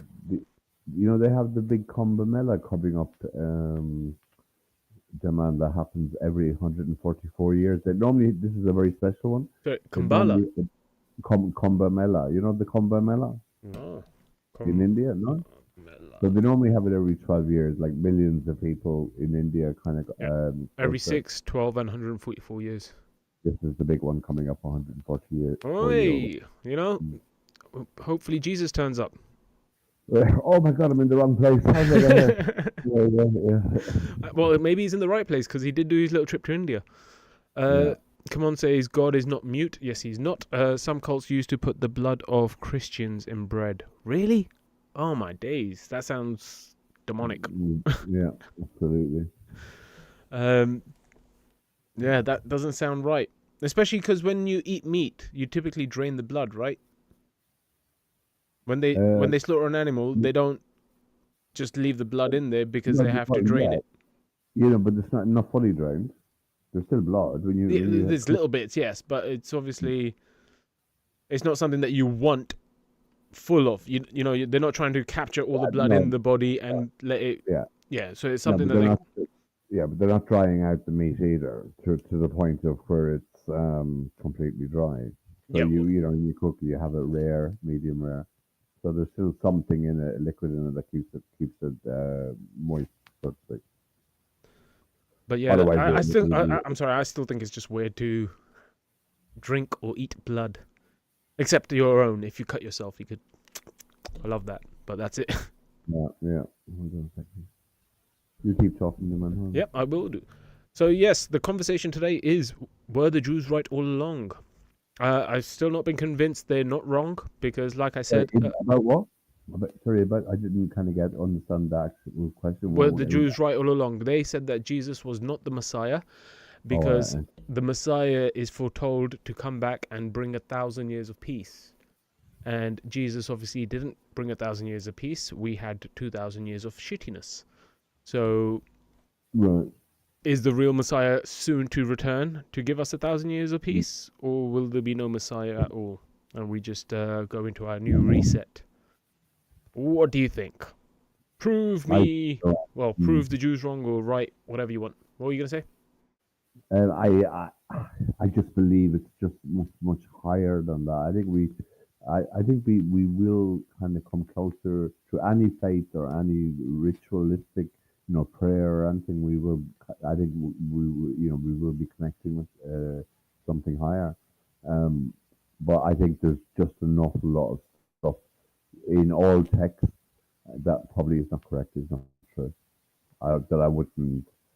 Do you know what I mean? I think it's something. It kind of goes back to what we were talking about with Chris about something that's innate in you that you know, Mm-hmm. and I think it goes back to going into that place within yourself, trying to find whether it's through meditation, whether it's through good deeds, Mm-hmm. and I think again, kind of going back, like you said, into a balance of where you're at and Mm-hmm. how I think it's all that kind of stuff. I think a lot of the textual stuff, I wouldn't be so, like I said, I don't know a lot about the the Christian faith, um, but I don't know. I think we need to move higher. I think we need an evolution, a higher consciousness, shift consciousness. You Self-consciousness. know, We need to just shift our own consciousness because you can't change anyone else's consciousness. You could only change yeah, your own. You could yeah, only do your own growth. yeah. Come on, says some. Oh, I read that one. Peace comes from within. Yes, it does. You can't find peace externally. You can't find happiness externally. You can't find hope externally. You find Mm. it within, and that's where God resides. Typically, the I do, size of a mustard seed within everyone, but you can make it bigger.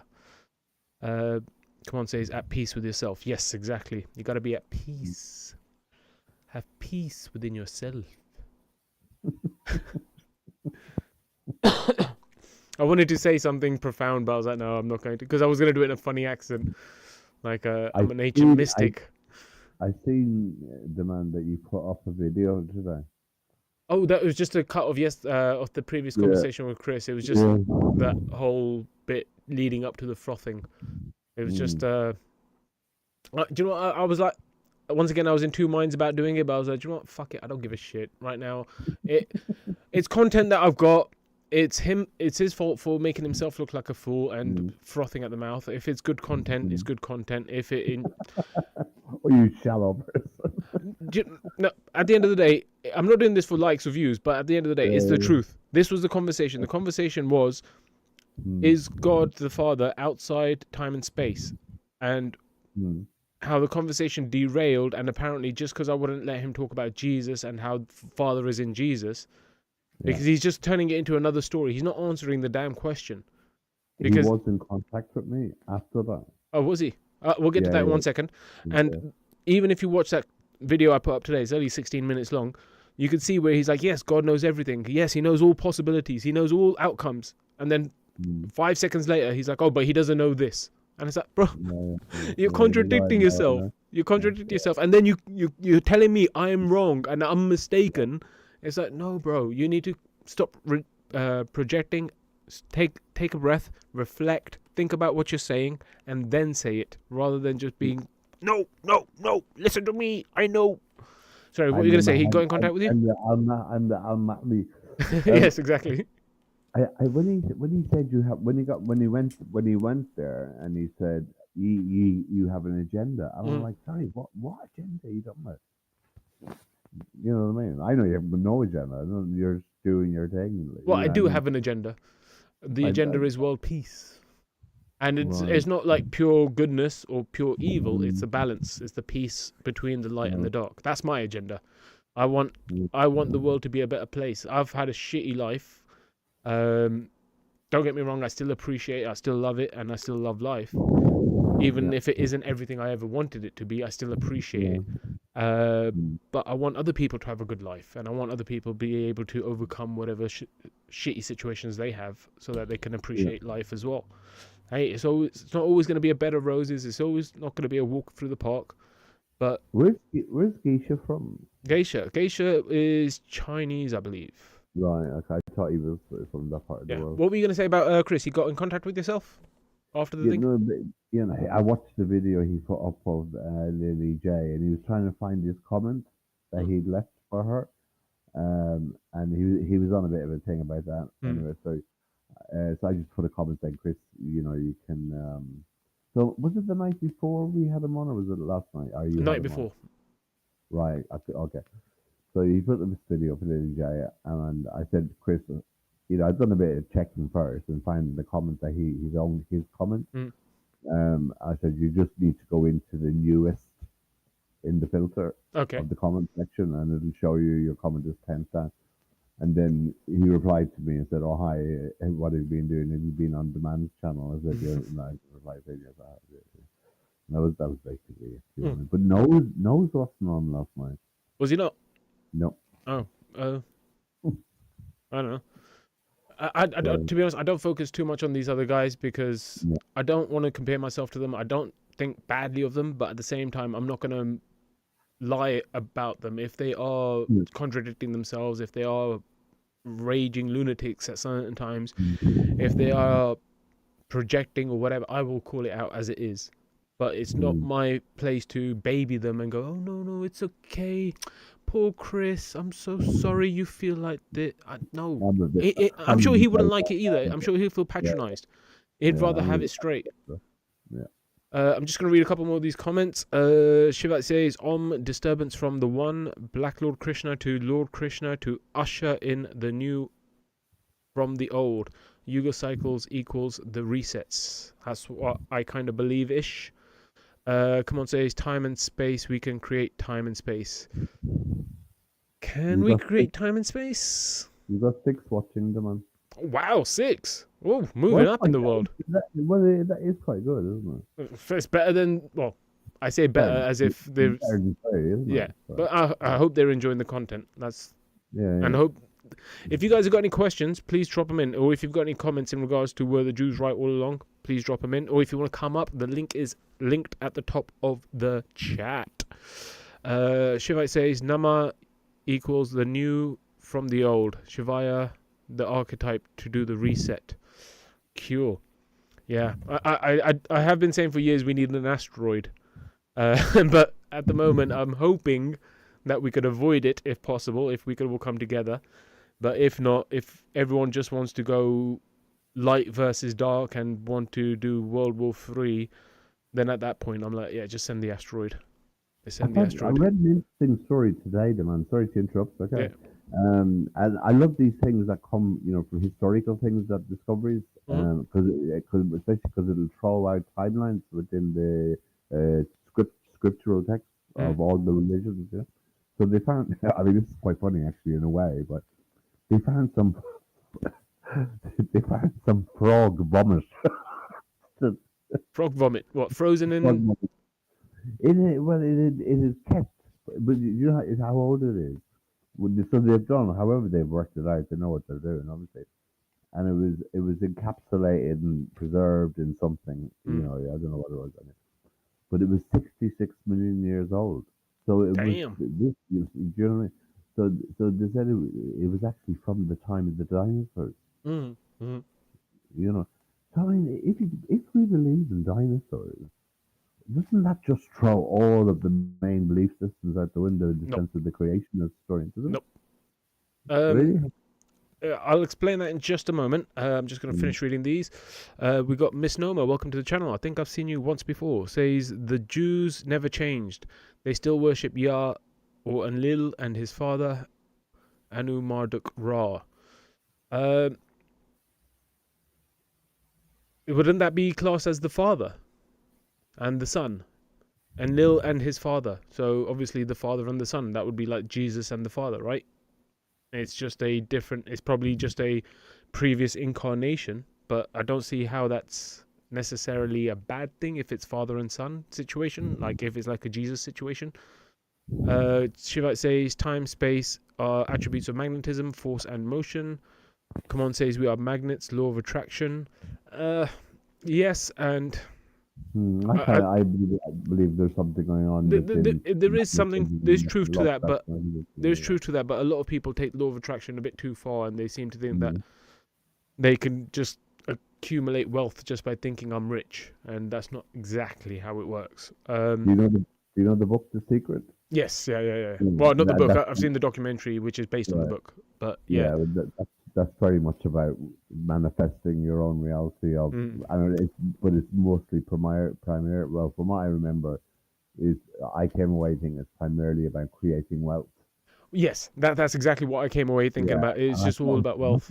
nothing spiritual there. No. It's like you're using Really? a spiritual tool for purely earthly material Yeah, gain, yeah, and 100%. Yeah. and that's why I say, like, yes, I kind of believe in Mm, a manifestation mm, or law of attraction, but it's not the way that it's being taught at the moment.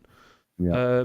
Come on says the word started with a bang, big bang. It could end in one. Yes, it can. Or the big crunch. They say that it goes big bang, crunch,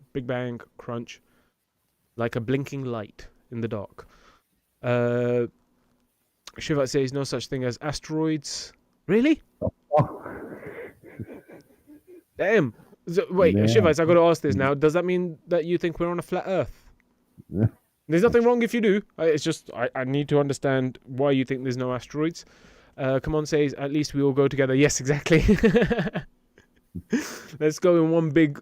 Let's have one big party and just end it. Let's just end it. I was sitting here the other night and I thought, oh, there'll probably at some point, if I'm still alive, I'll just be sitting here and I just feel something shaking, like a major shake, and I'm like, oh, damn, this is it. And You before you know, even think it, it's done. It's done, over. and you think it's done. Yeah. Shivite says no such thing as magnetic attraction too. It's dielectric acceleration. Shivite says absolutely Earth is flat. Oh, and a closed system. Interesting. We'll My have friend to. thinks that. Yeah. So you Yeah. think that as well? No, my Oh, friend think I have a your friend very thinks close that. friend who I was speaking to earlier on, and she believes that. Yeah. I'd I like. try to I try to show her the reasons how, but maybe it's not possible. But there you go. I've done a stream on Flat Earth before, but obviously we could do it again in the future if you want to Hmm. share some more Shivites in the future. And maybe you could come up and have a chat with us at that point. So, Damien, you asked about the dinosaurs. How can the dinosaurs and creation story both be right?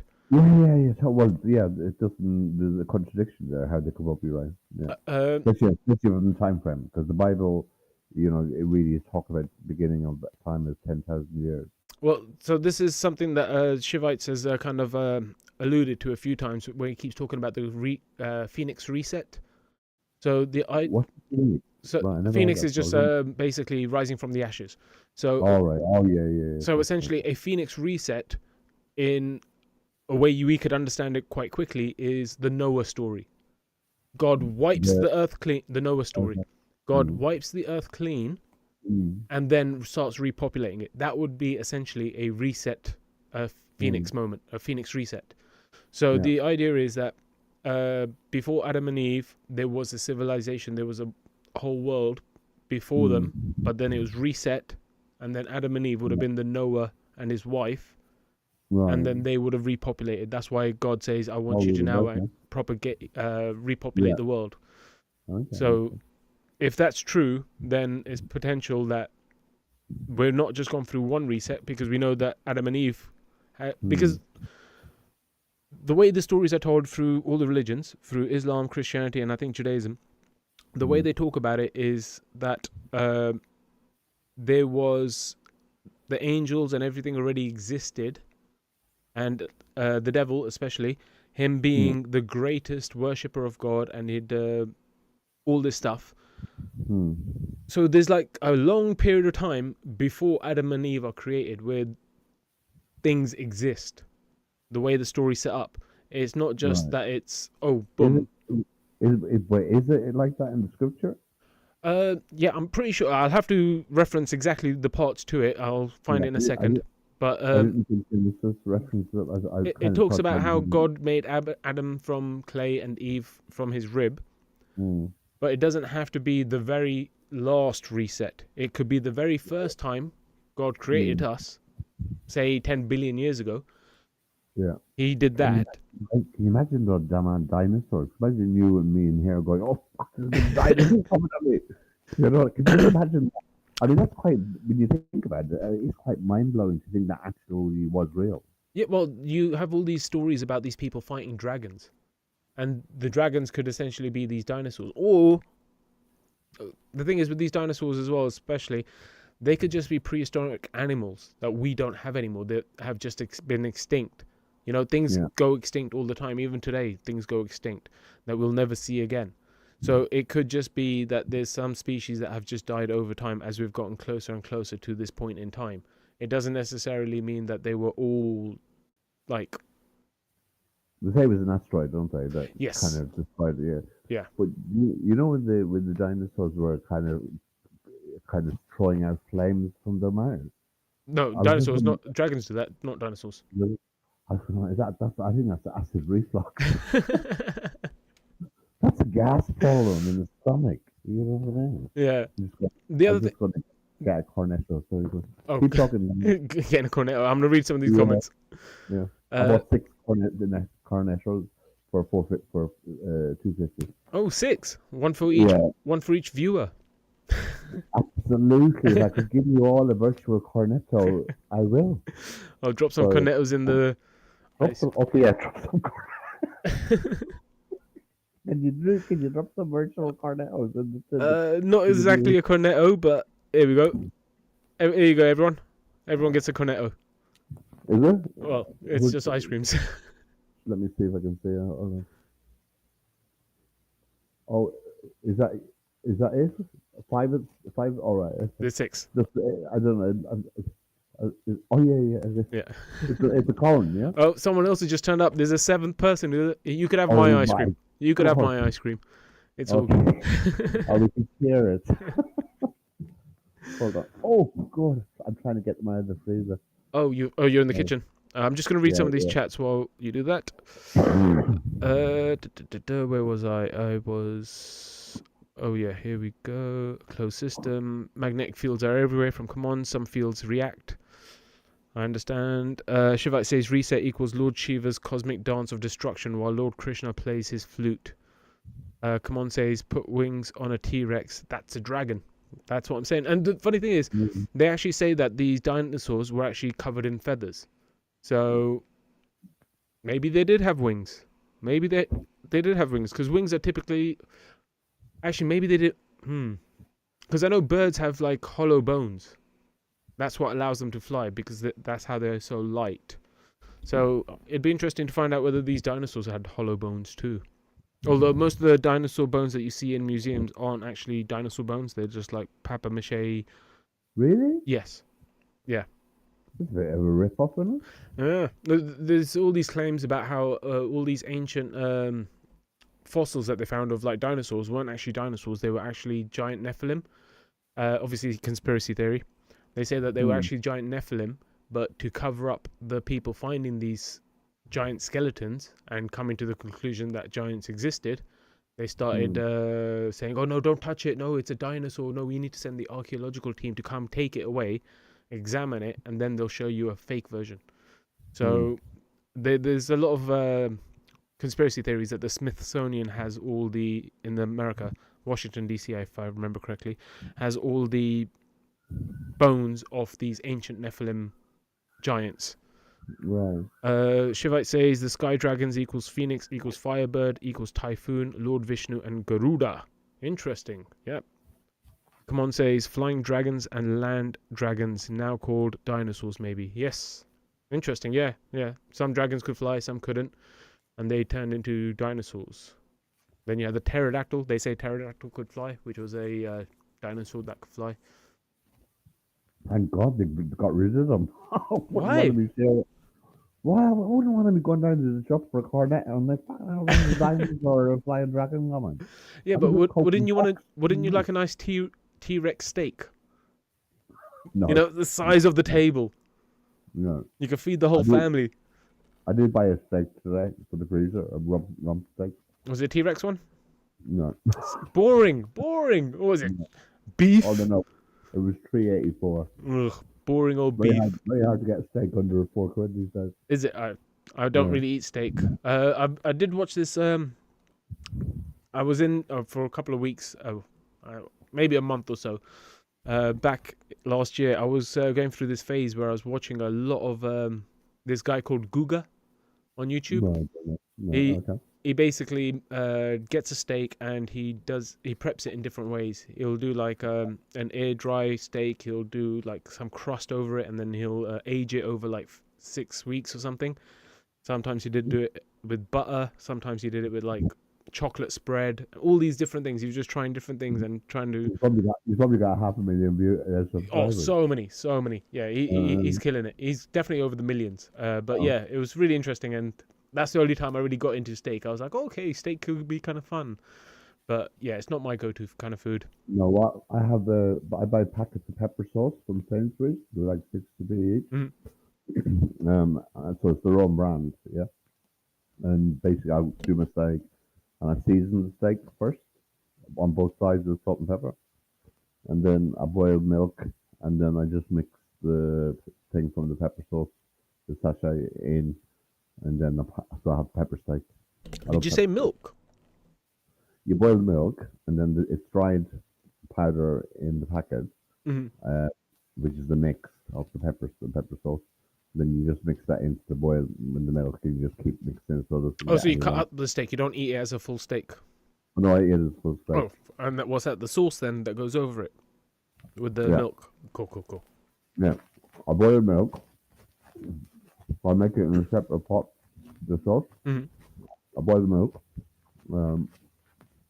Then pour the contents of the sauce from the Over packet it, yeah. into it, Yeah, and then keep mixing it so It so gets- it's sort of no lumpy. it gets a bit thick, or do you want it smooth? Because I'm thinking milk. You don't want it milky. You want it kind of creamy, right?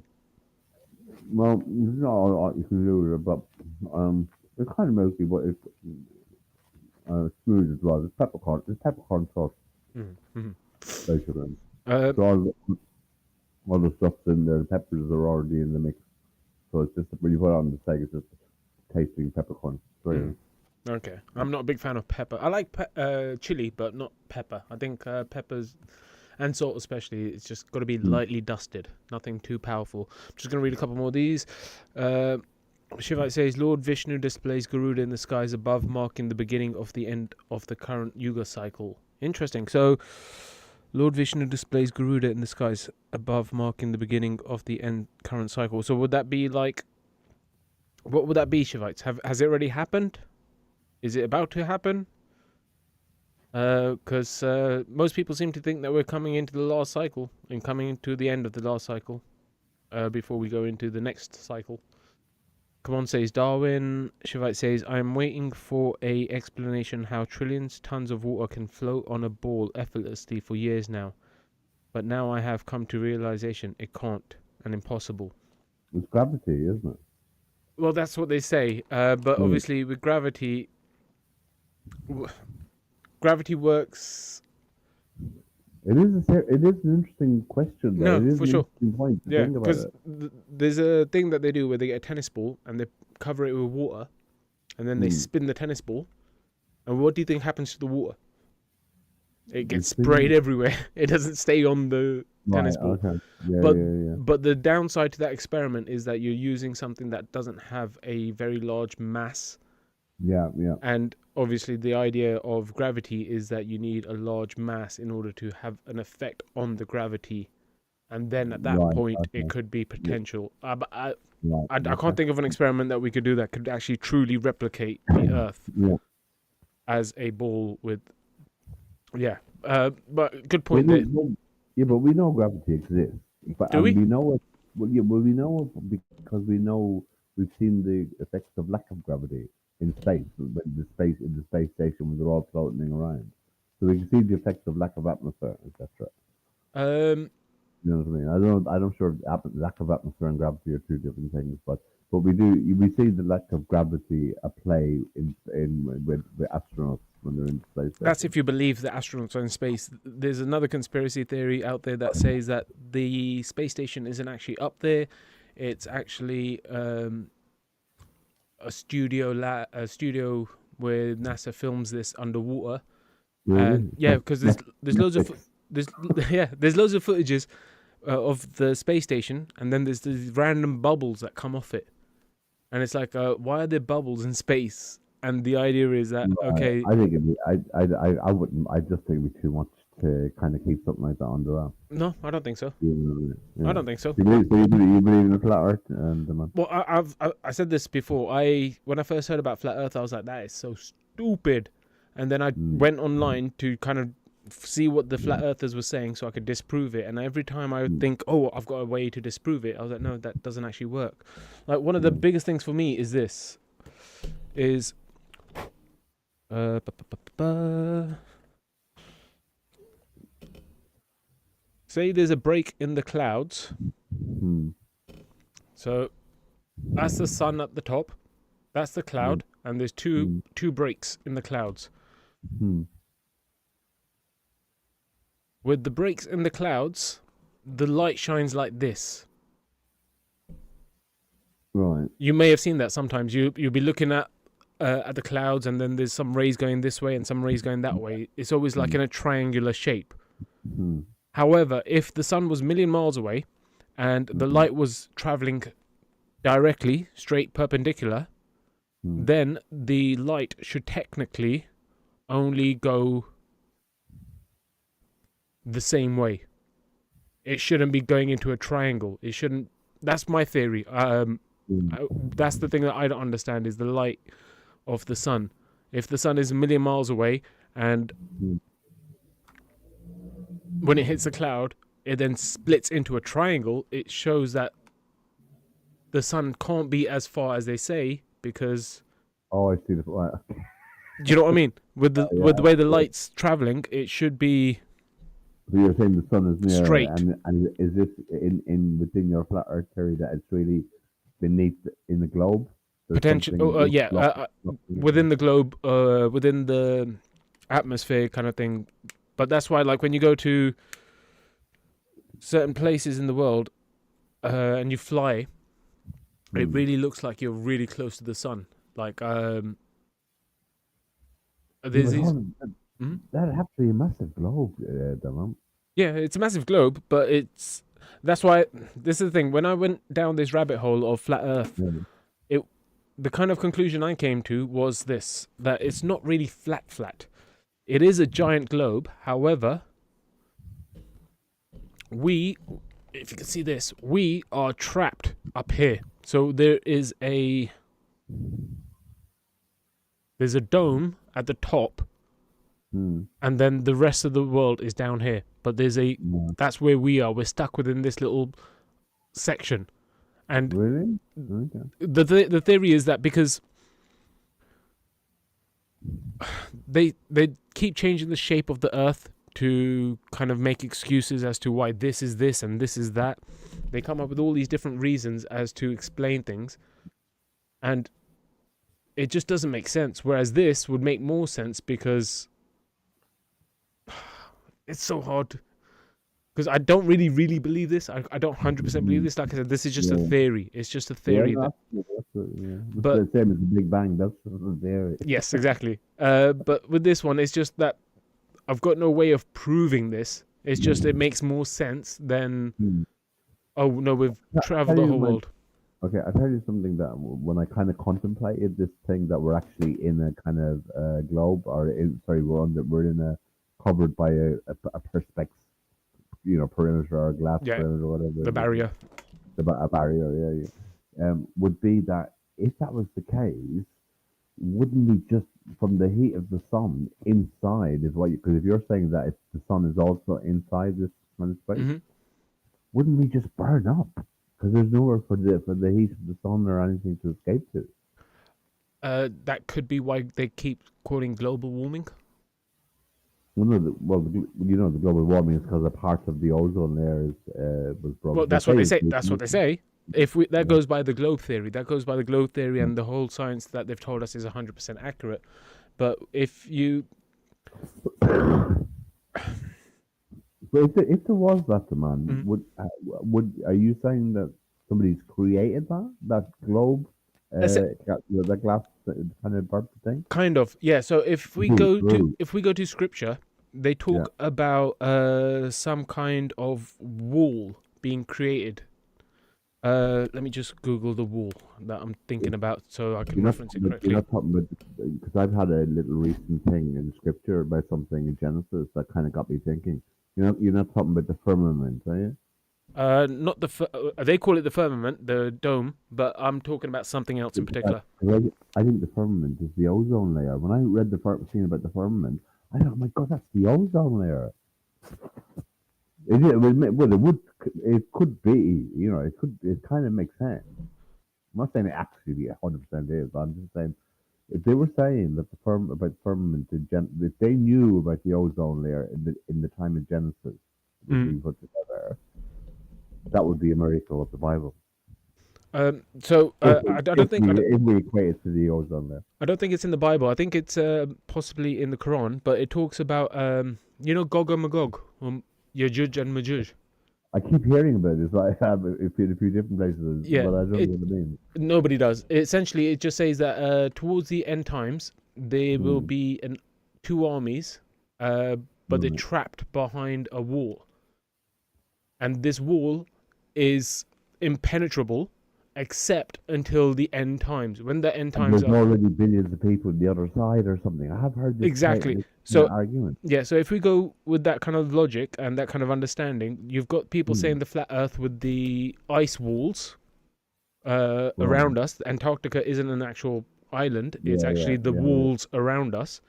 And Right. then from there you got the firmament, Yeah, and yeah, yeah. then once we break through the firmament, Yeah. because we are essentially the bad guys, we're Gog and Magog, we're the guys who are constantly fighting and killing each other, obviously. Right. Right. And then on the outside, we're, like I said, where everyone else in the world who lives in peace is living outside here Mm. in the bottom half. All the Mm. bad kids are stuck up there in prison at the moment, and that's where we are. We're essentially in the prison Right. Okay. until the end times where we could finally get out potentially. But like I said, that's just theory based on scripture. I don't know how Yeah. true it is. It's just me messing around with stories in my head. Can I Uh, just ask you a question, man, about your microphone? If you move, say you're moving into another part of the penthouse, okay? yeah, So are you on a laptop or a computer? both. I'm At, using the what? yeah, I'm using the Penthouse? I'm using the computer at the moment to do the streaming, and then Right. on my laptop I have the stream up so I can read the chats, because on my Right. Okay. screen I'm using a full screen. I Uh, could where, where, possibly. I've where, got 4 screens here. really? Okay. You sound like stock exchange. Yeah, I should do. Wait, where's your microphone plugged into? The laptop or the computer? Computer. Right. Because my issue would be if I got a microphone like that, because I move around with my laptop, you see, sometimes I have to charge it and stuff like Hmm. that. That would be a nightmare moving a No, big stand. well, if you have one, you don't need to get one of these stands. With the microphone, it comes with this thing. So the microphone actually sits in here, and this is Okay. it. This is just a little thing that you just carry Right. around. So if you're gonna move, Yeah. you could pick this up with the laptop, take it over, Okay. and then Right. carry on. Yeah, for the moment, I'll leave. I need a holiday first. Something that has to be my priority.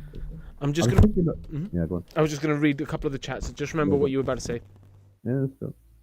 Come on, says a roux, a kangaroo. A roux sauce. Yes, that's what I was thinking. I was thinking roux sauce when he said the milk. I was laughing at that, thinking, what's the was he referring to my steak? Yes, that was, Oh, yeah. roux as in Yeah, a roux sauce. yeah, R-O-U-S. yeah, yeah, Is that what he means? Yeah, yeah. yeah, yeah. Yeah. Shivite says May 16, 2040 is the beginning of the end of the next Yuga cycle. So if Sorry, that's when? 2040, May 16th. All right, okay. Well, I don't think I'm going to be here in 2040. I'll book a day off. I might be Yeah. washing my hair though, so I'll have to check. Mm. But Shivites, does that mean that that's when the symbol of the Garuda appears in the sky, or is that literally already happened? Just so I could research it because it sounds interesting. Shivat says gravity is dielectric acceleration, meaning there is a dielectric inertial plane below us. Shivat says the universe is a hologram. Come on, says the world always looks flat when I fly. Yes, unless you go over the equator. Towards the equator, it does look quite rounded. I used to fly for a living, so that was one thing I noticed because I was always like, yeah, it looks Well, flat. actually, there is a point, man. Yeah. You've just raised a very good point Go on. there. From you as working in the airlines for several years, Yeah. you're the best person to really come up with this thing about your experience of what you saw from the plane. Yeah, everything looked flat So to me. And everything like, looks flat. yeah, everything But looked you flat to me. but you said as you got near the equator, you said There was a slight curve, but right. the thing is all right. If I'm going, the whole world is round. Why Yeah. is it that only when I get to the equator I can see the slight curve? I should see that slight curve everywhere if the whole world is round, Why would you say this like curve everywhere? because the world is round. Yeah, but it's only going to be at a particular. The equator is only a particular place. at a Yeah, the equator particular is round. point. The equator is just essentially where the sun kind of shines the most. That's where the equator is. That's the middle Right. band. Yeah. It the equator isn't some special place. So when you go down by the equator, if you see a slight curve there, you go, okay, the Earth is curved. But that curve should be around the entire planet, regardless of whether I'm on the equator or whether I'm in the North Pole. I should see Right. that same curve if it is really curved.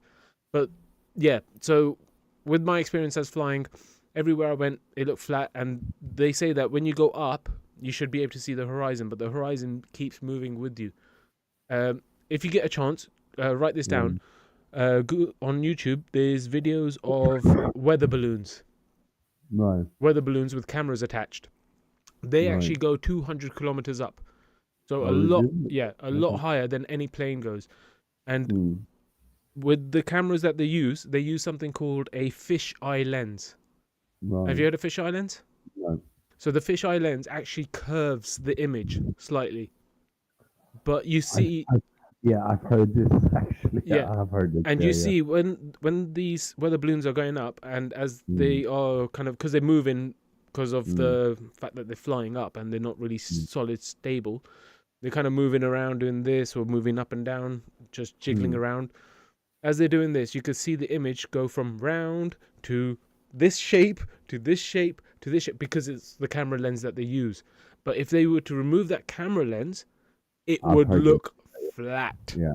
Yeah, So I've heard that they put in certain things within the lens. I watched the Flat Earth video a few weeks ago, and it was something about that they done a test, and but they had to put in certain what's the thing I'm trying to say? They had to put in certain measurements within the setup of the lens, for it to kind of work out what it was doing, basically. And what you're saying, if they didn't put them in, it would come back the flat as a flat way. yes, essentially. Yeah. So there's two things with that. So that's the first thing that you notice when you watch these footages from these weather balloons. The second thing you notice with the weather balloon footages is they're 200 kilometers up, which is really damn high. So from that height, you would assume you could see the curvature. Apparently you can't. But the other thing that you notice is that sometimes, like I said, when the camera is moving, because it's not fixed in a solid place, that's just fixed on one position on the horizon, it's just constantly moving because of the way the weather balloon is. Sometimes it tilts up a little bit, just a little bit. And when it tilts up a little bit, you can see the sun right down there, and it looks like it's so damn close. And that's another reason I think that, maybe the sun isn't a billion miles away. Maybe it is closer than they say, because If Yeah, totally. I get. I just. It's a bit of a struggle to think in our understanding of space Mhm, in the sense of measurements wise. mhm. How when we look at the sun, we can see the sun. How that can be a billion or is it a billion or a million? Some billion, must be Yeah, billion. yeah. I think It is kind of, it's hard to kind of compute and think is that how it can't be a lot or a lot less. It doesn't seem that far no, away, does it? no, and Yeah. especially with the weather balloons, because the weather balloons are usually taken off during daytime. So if let's say you set off a weather balloon at 12 o'clock in the afternoon, the sun Mm, should be directly above you. right. So regardless of how much of a tilt the thingy camera does, it Mm, won't be able to see the sun because the balloon is in the way. right. But Okay. as soon as you see some of these videos, it just does a slight tilt upwards, and then boom, you can see the Mm, sun. But it's daytime on Earth, so the sun right. should be billion miles more that way. You shouldn't be able to do Right. a slight tilt and go, "Oh, cool, I can see the sun." So there's a Okay. lot to it that I'm just like, And how sorry, how far is the distance? You say 200 miles with the 200 balloons going? kilometers, Right. 200 kilometers. Mhm. How far is the distance before we come out of Earth's orbit? Probably about 500 or 600 Is it? kilometers. Right. Yeah, Okay. yeah, because you're still there's so many different layers, and this is the other thing again. There's different layers to the atmosphere, and then outside the atmosphere is called the Van Halen belt, I think it's called, Yeah, I've heard that. which is basically it's a wall of radiation Yeah. that if you Right. go through it, there you die, and then that makes zero sense on how they got to the moon or anywhere else Hmm. if nothing could get through that belt without getting radiated. So And this you especially mean? with technology 20 plus 30, 50 years ago, if we're talking about Yeah. technology 50 years ago, Right. where they had This, massive rooms full of computers because they didn't have like microprocessors or anything like yeah. that, Yeah. Yeah. Hmm. the technology they had back then was so archaic, and they were able to get through this belt and then get to the moon and back, and now they say that we can't do this anymore because they've lost the technology. It boggles the mind. It boggles the mind. Right, where's the radiation coming from? It's Is just it it just sits there. Van Halen belt. It could be a part of the way that Earth is just. Maybe every must planet has must kind be of. coming from somewhere then? Sorry. If it's radiation, it must be coming from somewhere. It must have a source. Let's have a look. Van Hmm. Halen. Oh, not planet. Van Halen belt. God, this is Source. going to turn into a geographical From solar solar wind. system From solar trip. wind. So Is it? yeah, so the sun's always sending off like flares and solar wind. So Hmm. I'm guessing that it's the radiation from there kind of like settles around the Earth like dust particles. Sorry, I've just seen somebody left a comment. It's very funny. Oh, one of the comments. We'll get to it. Yeah, Let me yeah. just read a few of them. Uh, It's a new person. a new one. Oh, sweet. Yeah, yeah. Gravity is dielectric, meaning there is dielectric inertial plane below us. Oh, I think I read that one. The universe is a hologram. Read that. Uh, Shivite says Tesla quote: "Everything is light." Yes, I agree. I'm assuming Shiva's not referring to Elon Musk. He's referring to the Uh, original yes, Tesla. yes. Yeah, Nikolai yeah, Tesla. Yeah. yeah, yeah. Come on, says like a bubble full of air. You need a bubble for your spirit level. Nice. Hubble bubble. Well, that's true. That is actually true, isn't it? Come on, says we're an eye. We can see the whole universe. Yeah, you noticed that as well. I was gonna bring it up, but I thought, okay, I'll maybe mention that in another stream. But yeah, come on, pick that up. So Well, basically, say that again. this Say it picture again. Yeah, looks like an eye looking upwards. yeah. So we're in the eye looking Yeah. above at the whole universe. So yeah, there is. They always say like as above, as below, as within, as without, and how Yeah. everything kind of reflects everything else in the world. That diagram, Damon, also looks like a dessert. Now, I can't remember the name of it, but I know Gulab roughly what jamun. No, it's a dessert. It's like it's ice cream, where you take off the top and inside is it's really nice ice cream. But I Oh, can't remember what okay. it is. Nice. Fancy as well.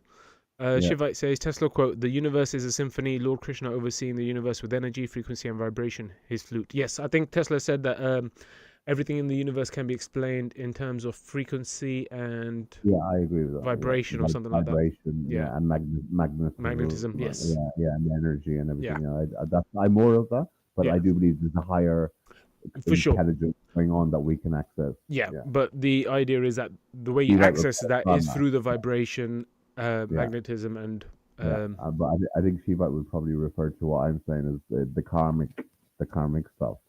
You know what I mean? If we do wrong, you know, no, we get he's talking about the creation. He's talking about the whole sustaining the creation and the sustaining of the universe is through the vibration, like the primordial Om.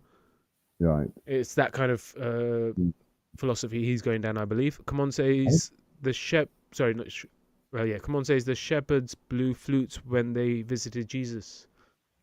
Shiva says yes. Come on says. Well, when I hear that, I think about what's his face? Who's the guy in Ireland? The Pied Piper. Oh, Pied Piper.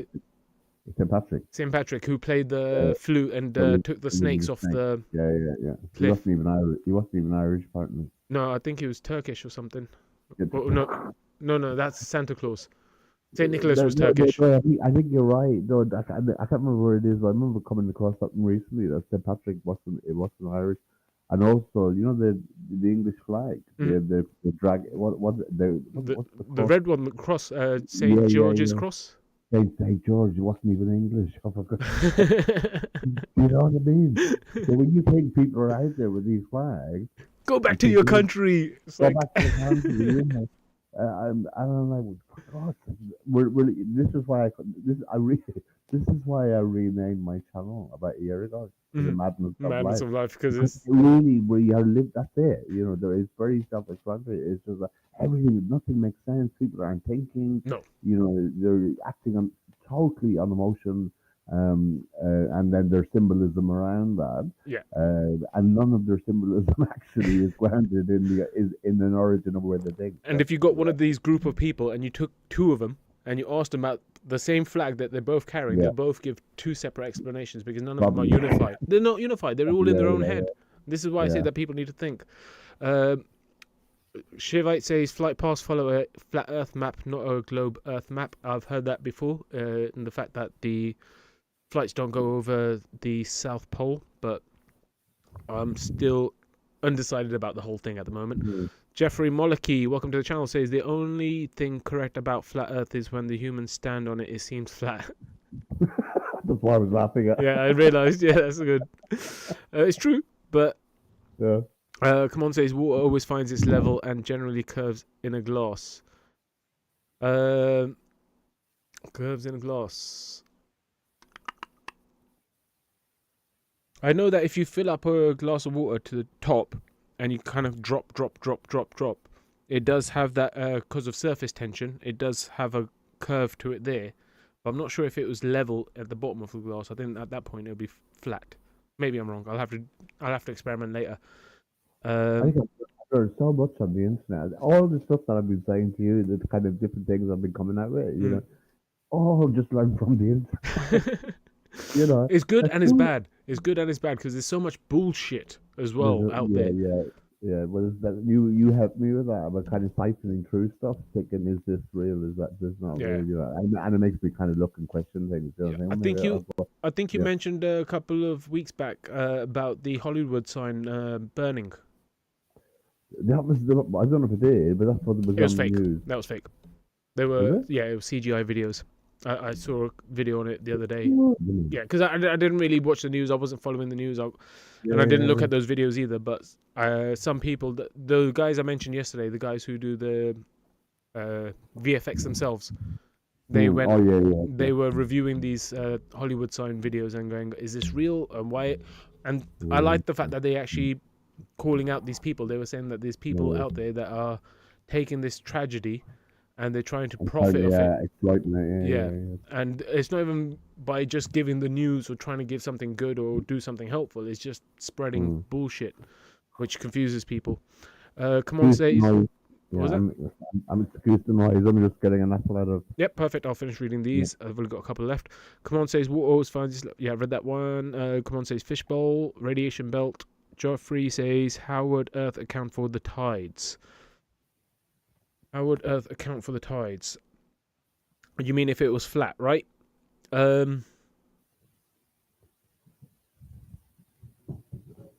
don't know. Maybe the moon does affect the Earth's, because the moon isn't.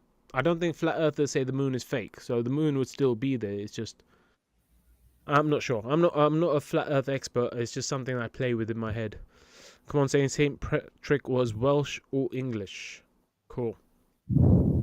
So the Irish liked the English at one point because they took Saint Patrick. The English liked foreigners at one point. Let's find out where Saint George is from. I want to say he's from.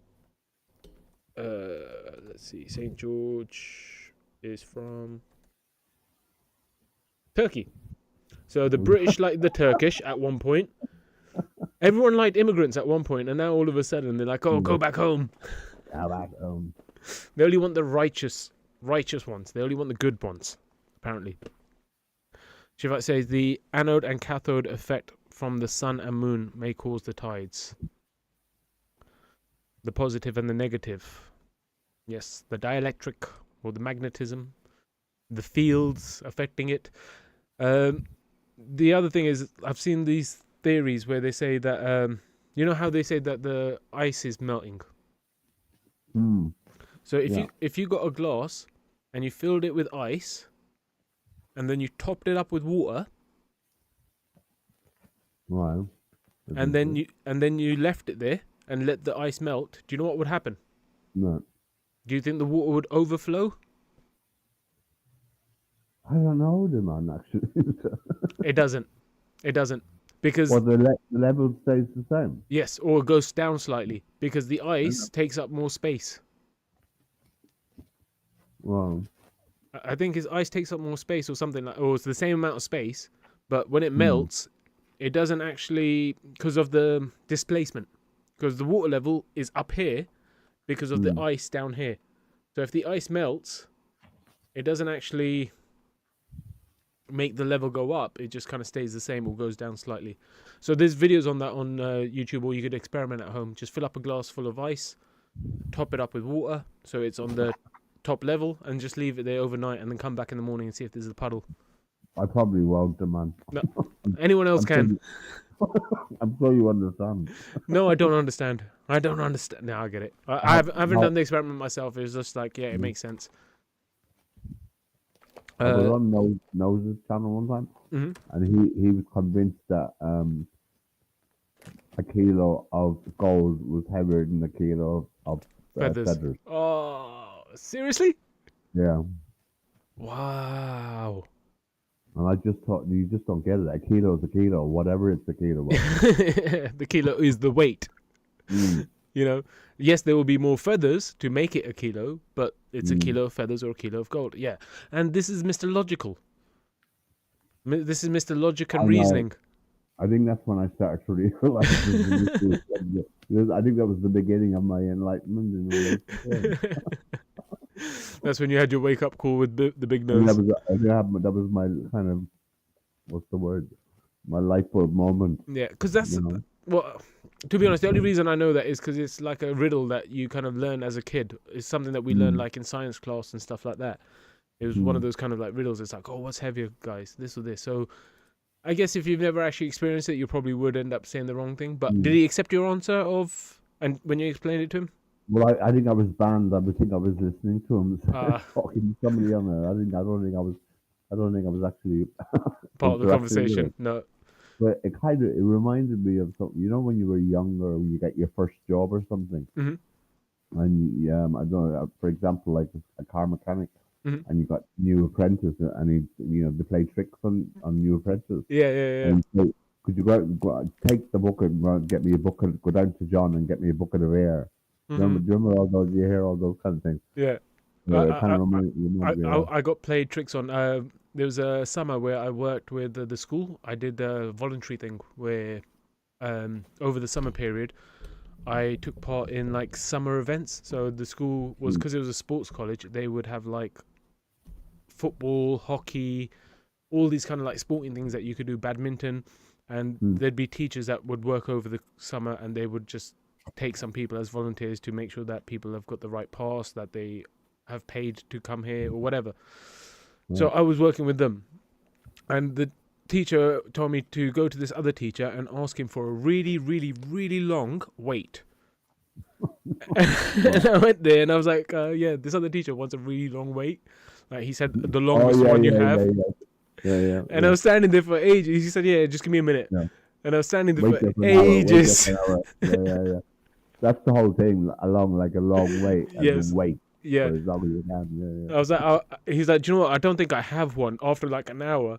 And he's like, Oh. go tell him I don't have one. And I was like, all right, cool. I went back and I was like, he doesn't have one. Because I never got the joke. I was just sad. I was just like, oh, okay. I thought these guys were being legit. And then he goes, oh, that's a shame. Ask him if he's got a glass hammer instead. Because I need it for this net. We need to fix the net for the tennis. So ask him if he's got a glass hammer. I was like, oh, cool. Okay, I'll go ask him for a glass hammer instead then. Oh my god, they played so many tricks on me like that. But we did this on the airline as well. When we were on the airplanes, we would say to the new recruits, we'd say you need to get the pilot an air sample. So just take this carrier bag and catch some air and take it to the pilot. Did you ever have any serious kind of like, oh my god, on the plane? Like when you thought you were going down? There was a couple of situations where there was potential failures with the engine, and they were talking about how we might have to do some kind of emergency landing.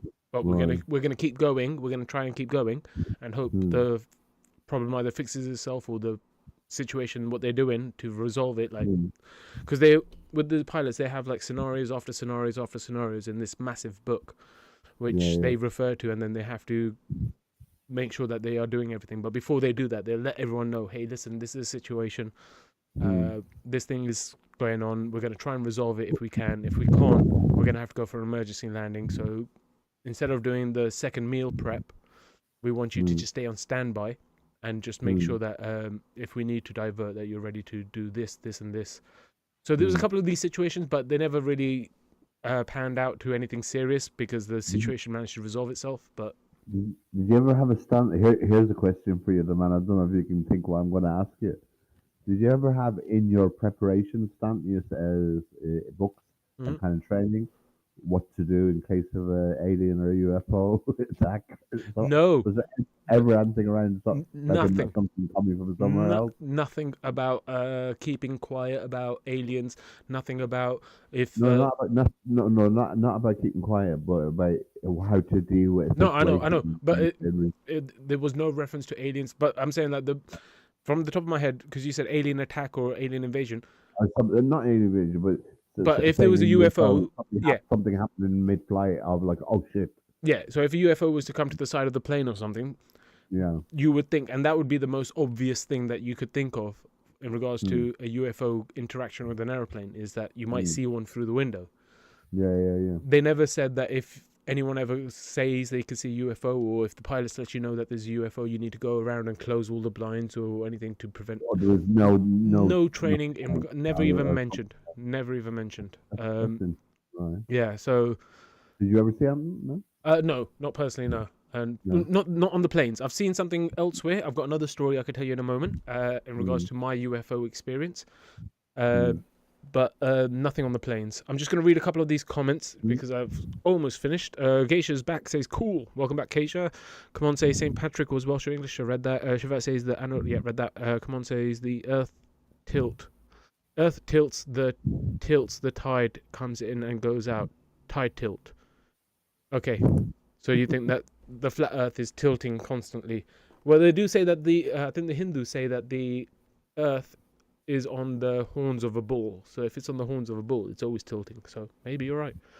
Shivite says the moon propagates cold light. I've heard that before.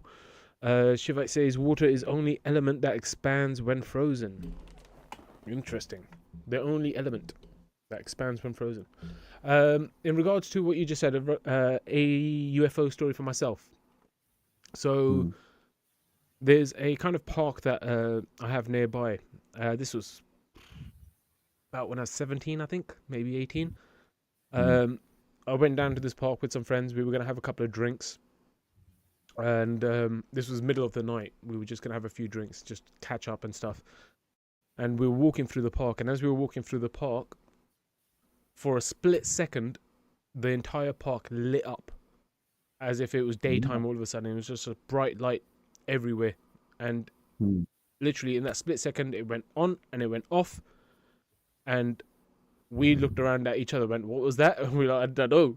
And then when I looked up, I saw a cloud, really thin wisp of cloud doing this and then dissipating, as if there was something there that shone a bright light, turned off, and then flew away really quickly, Oh, really? Okay. causing a kind of like disturbance within the atmosphere around it and causing a kind of cloud formation or dissipating the cloud formation. So that was the only kind of experience I had in regards to UFOs. Okay. But I thought that was quite surreal. Yeah, pretty much. The man, I'm going to shoot off. No worries. Appreciate you being here.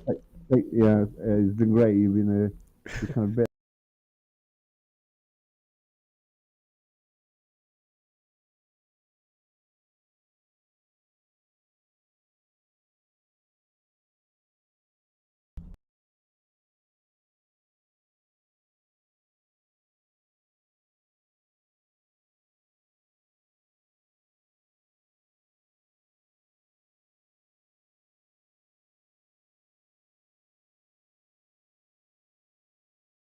Hear you? No sound. Test. Can you hear me now? Damien, can you hear me? Let me go on to this one. Here we go. Here we go. Can you hear me now? Oh, yeah. Sorry about that. I accidentally pulled out the wire. What did you do? I pulled out the wires accidentally. Oh, right. Sorry, you were saying?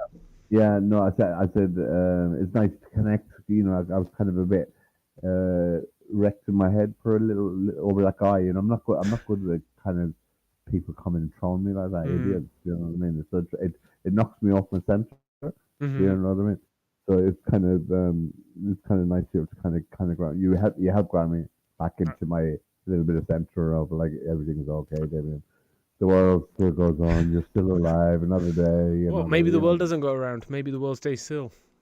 I tell you, one time I was in the bed and I was thinking about. I'd heard a story about the world is, traveling, revolving at such a speed. I don't know how much. I don't know. It was thousands of miles an hour or something. I can't remember what it was. But when I thought about it, it really affected me, and I nearly fell out of the bed. I really allowed myself to kind of imagine that. I could feel myself going, you know. Anyway, the man lives and have a good evening. You too, pal. Thank you again. All right. Till next time. Take care. Okay. Bye. Bye. Alrighty. That was Damien, ladies and gentlemen. I'm just going to finish reading the couple of comments that are here. If you want to come up and have a chat, you're more than welcome to. Topic is essentially, were the Jews right all along in regards to Jesus not being the Messiah, since we didn't have 1,000 years of peace after the Messiah returned, or whether the Christians were right, or maybe they were both right, but Jesus wasn't the true Messiah until he comes back the second time. Or we could just talk about space and other fun stuff. I love it. Let's see. Shiva is. Oh, I read that one and I read that one. Okay, no, I have actually read all the comments. Awesome. I am caught up. While we have six people. Whoo! 7 now. Damn. I'm gonna say hit the like button if you're enjoying the show. If you're new here, you're more than welcome to subscribe. If you know anyone who'd be interested in random conversations like this, you're more than welcome to share. But yes, let's have a quick look at the time. I've been going on for 2.5 hours. We'll do another 20 minutes. So about quarter to 10. We'll call it a stream, unless you got something good to say. Then we'll call it a stream. Armageddon News, welcome to the channel. Says hey, Armageddon News. You've got a news channel, have you? Oh, I think you've been here before, haven't you?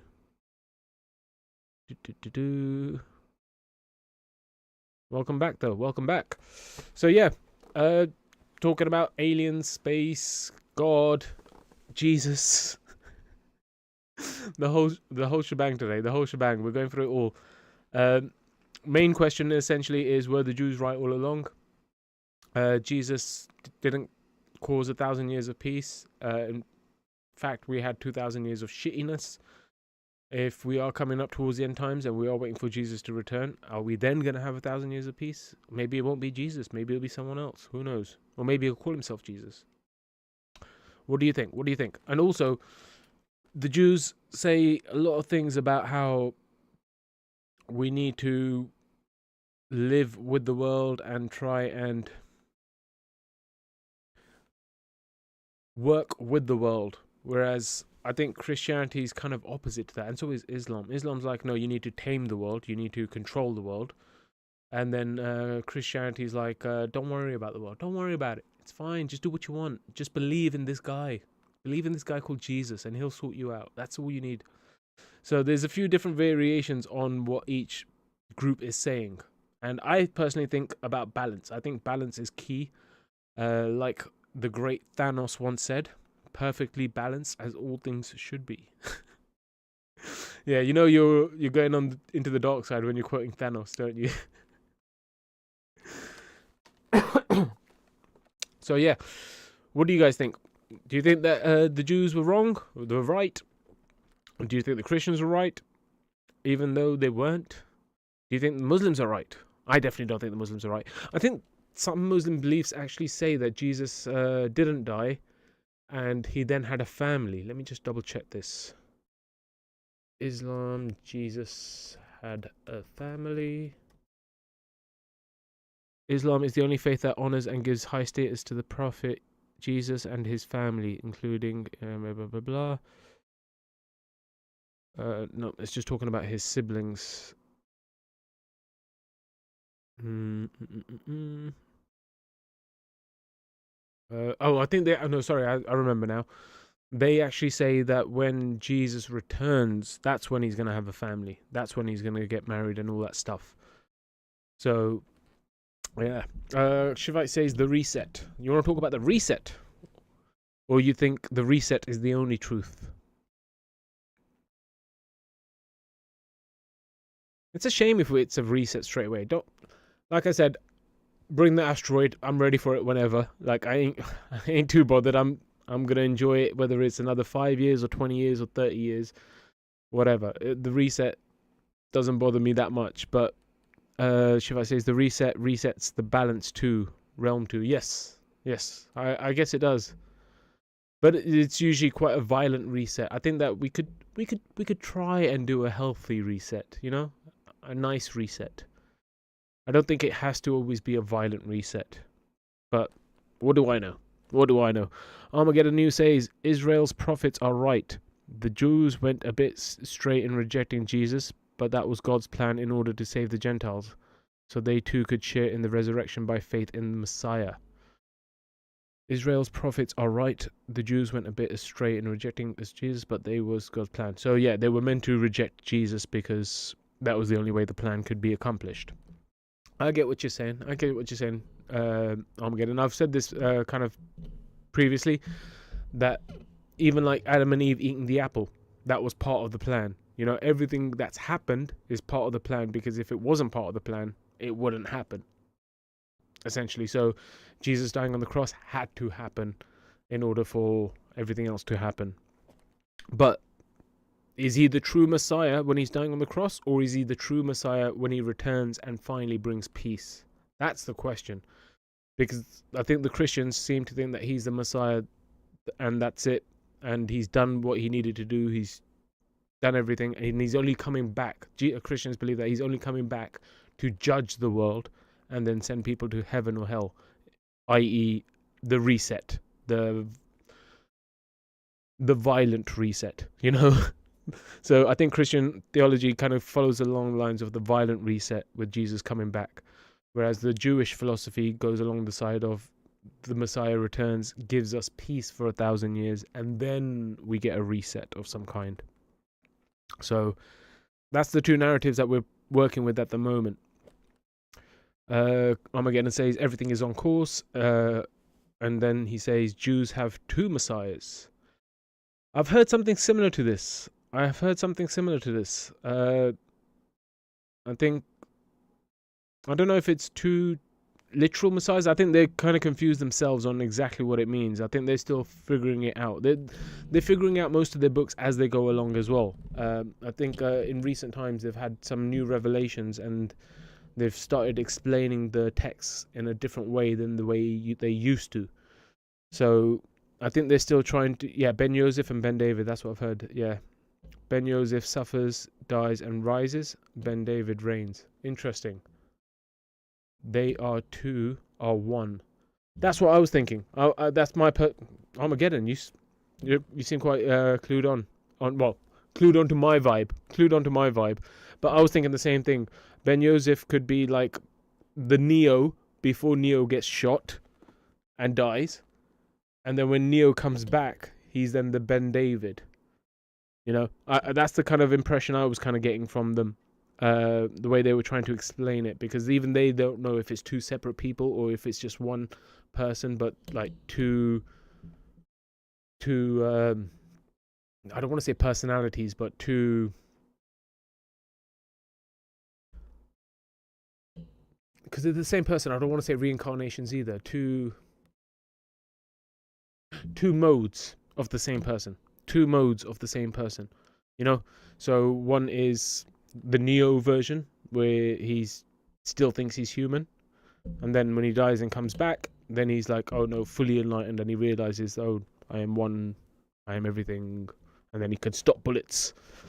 So yeah, I'm kind of like on the fence as well at the moment on what they truly mean, because I don't think they know what they truly mean, but I think I'm more on your side of like the two are one.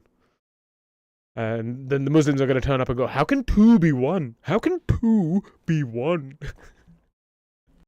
Gotta love the Muslims. Armageddon says, the mortal before death, the immortal after resurrection. Yes, exactly. Yeah, that's exactly what I was kind of thinking as well. Although it would kind of suck to be immortal. It would kind of suck to be immortal, wouldn't it? Could you imagine? Just remembering all the ages and all the times, all the resets and all the BS and all the different... Oh, I'm sure there's plenty of good stuff too. But I don't know. And then to live forever and to know that you could never have rest. That would be... You know? Because I think one of the beautiful things about life is the fact that death is guaranteed. If you weren't afraid of death and you just like, oh yeah, I'm going to live forever, you probably wouldn't live. You know, you wouldn't live life. You wouldn't take risks. You wouldn't do this. You wouldn't do that. We wouldn't have the amazing art that we have if we didn't have death. So I think I like death. I like the idea of death. You know, sounds nice to one day, once I've had my fun here, to go and rest somewhere before I decide to come back in reincarnation mode. But yeah, I think being immortal would kind of suck. Unless you mean immortal spiritually. But I don't think you mean immortal spiritually, do you?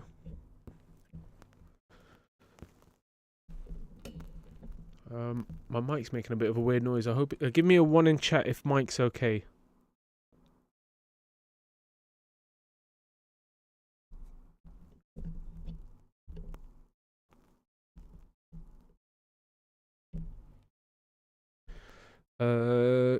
Thank you very much. Armageddon gave me a 1. Yep, cool. Thanks. It's making this crackling noise on my side. It was just getting distracting.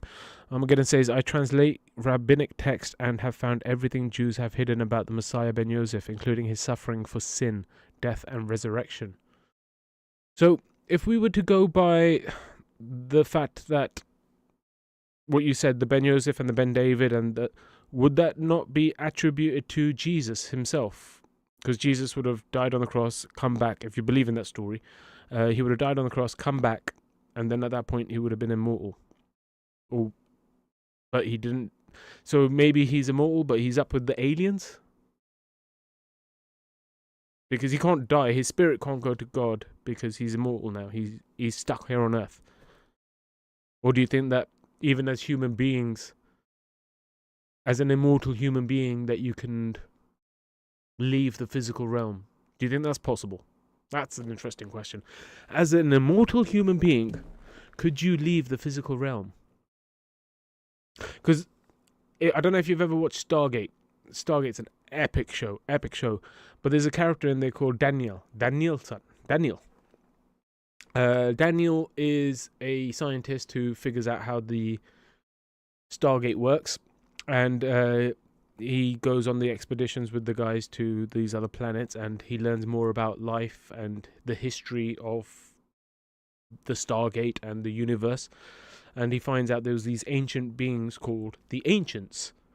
But these ancient beings, called the Ancients, ended up developing so much that they actually ascended. They actually became spiritual in nature and physically spiritual, and turned into light beings and ascended into a new plane of existence. And he ended up doing this himself. The Daniel character ended up ascending. Even though he was human, he somehow managed to, I can't remember the exact story or the exact episode he did it, but he managed to turn into light and ascend. I think he may have died in order to do this. I think he may have died in order to ascend. So that's so he wasn't an immortal human. He was immortal spiritually, but not human. So with Ben David being the immortal human that reigns, he'd have to be here on Earth in human form. So it can't be Jesus, because Jesus didn't stay on Earth to reign for the 2,000 years that we've had shittery. We've been stuck with the shittery. So I'm guessing that when the Messiah comes, Ben Yosef to the Ben David, then it's an immortal human being, I guess. But like I said, that sounds like it would suck. Don't get me wrong, I love life, but like I said, the beauty is to know that it will end one day, you know? You appreciate it more. You know, you find a flower, you think it looks great, it smells great, but you know winter's going to come and it's going to go. So you appreciate it while you still can. While you're in spring or summer, you appreciate it. And then before the winter comes or autumn comes, you're like, it was nice to see flowers around. I'll have to wait till next year and appreciate them more next year. It's one of those things. I think death really does allow you to appreciate life. Armageddon says aliens are Nephilim. Multi-dimensions exist. Heaven is a physical place. Cool. So you think that Ben David will be a human, immortal human, who will be in heaven, which is not just a energy place, but it's a physical place where he can stay as a human immortal with all the other immortals. That'd be cool. Probably be a bit boring after a while, but it'll be cool. I'm going to say yes, he still has flesh, but glorified immortal flesh. Glorified immortal flesh. That sounds like an epic name for a band. Glorified immortal flesh. Have you heard that band, Glorified Immortal Flesh? Yeah, they're good, aren't they? I'm going to say he's right. I must have been right about something. Shivite says the resets are only phenomena that devastate this realm. Nothing from outside can physically enter this realm. Oh, so do you not think about into the aliens? Some people, me being one of them, consider the aliens might be interdimensional beings. Do you think that's not possible then? Or do you think interdimensional beings could potentially find a way to do interdimensional travel? Kind of like Rick and Morty.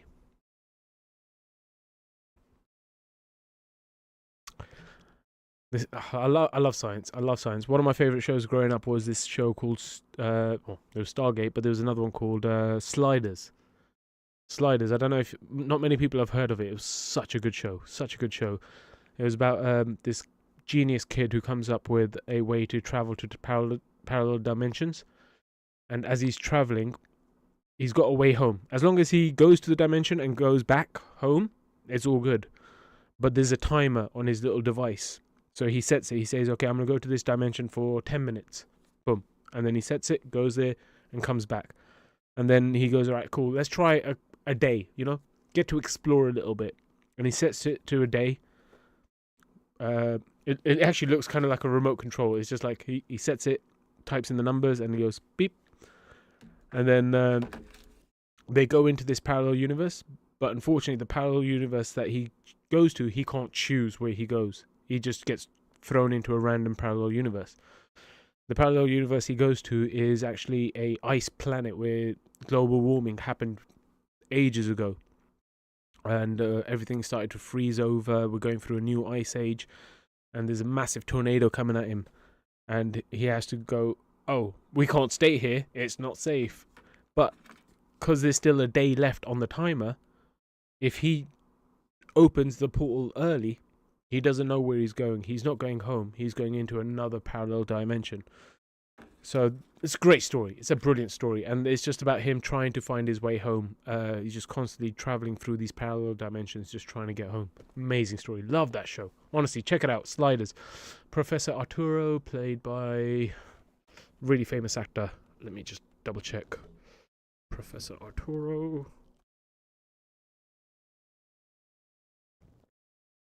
Arturo Bloom. No, that's not him.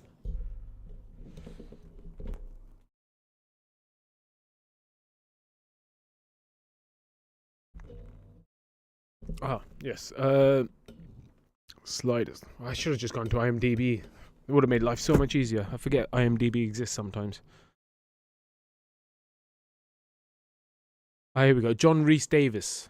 John Rhys Davies. Famous actor. I think he died recently, but could be wrong on that. Great actor. And it's got Quinn Mallory, played by... what was his face? He's done some things recently. Cast Jerry O'Connell.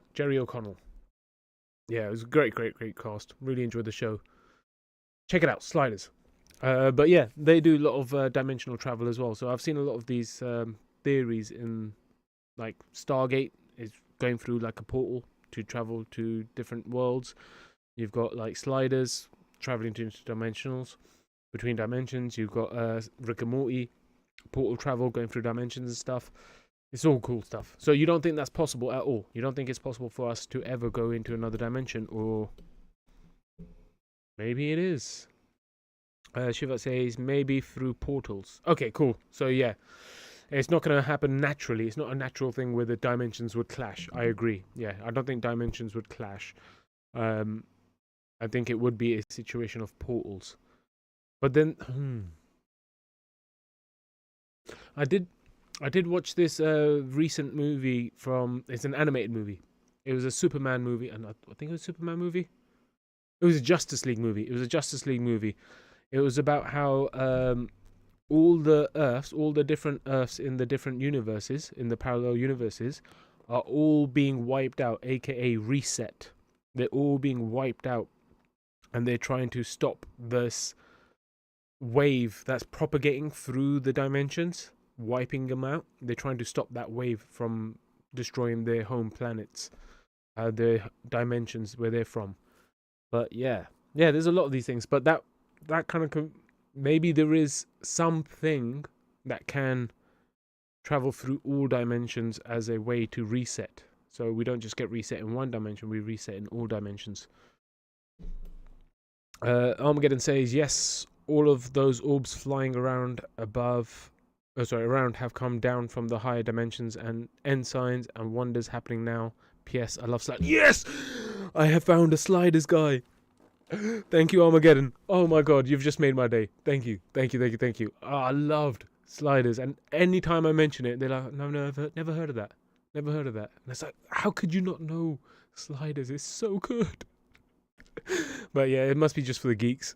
Armageddon says Enoch and Elijah did. They still have their flesh in those higher realms. Okay, cool. Well, Enoch, I've read this. What was it? The Book of Enoch. Well, I didn't read the Book of Enoch. I watched a YouTube video on the Book of Enoch, but it was kind of like reading it. Well, I think it was reading it as it kind of like as it was written. But it was talking about how Enoch was taken up to see how everything works, and he met the angels, and he met these other people, and he met these... So, you think that Enoch and Elijah were taken up by these interdimensional beings into the higher realm, where they can stay as physical beings, but they can live forever. That would be cool. For a little while. That kind of reminds me of... do you know how some people say... Oh, not people say. It reminds me of a movie, and I'll tell you what I thought about what people say. But I thought of a movie. It's called The Flight of the Navigator. Another great movie. Another great movie. That's where a kid gets. I was gonna say abducted, but he doesn't get abducted. He he finds a spaceship, and he ends up going inside the spaceship and traveling. Maybe he was abducted as a specimen. Anyway, he gets in the spaceship and he goes around. He travels to different galaxies and stuff, and then he comes back home. But when he comes back home, he's still a kid.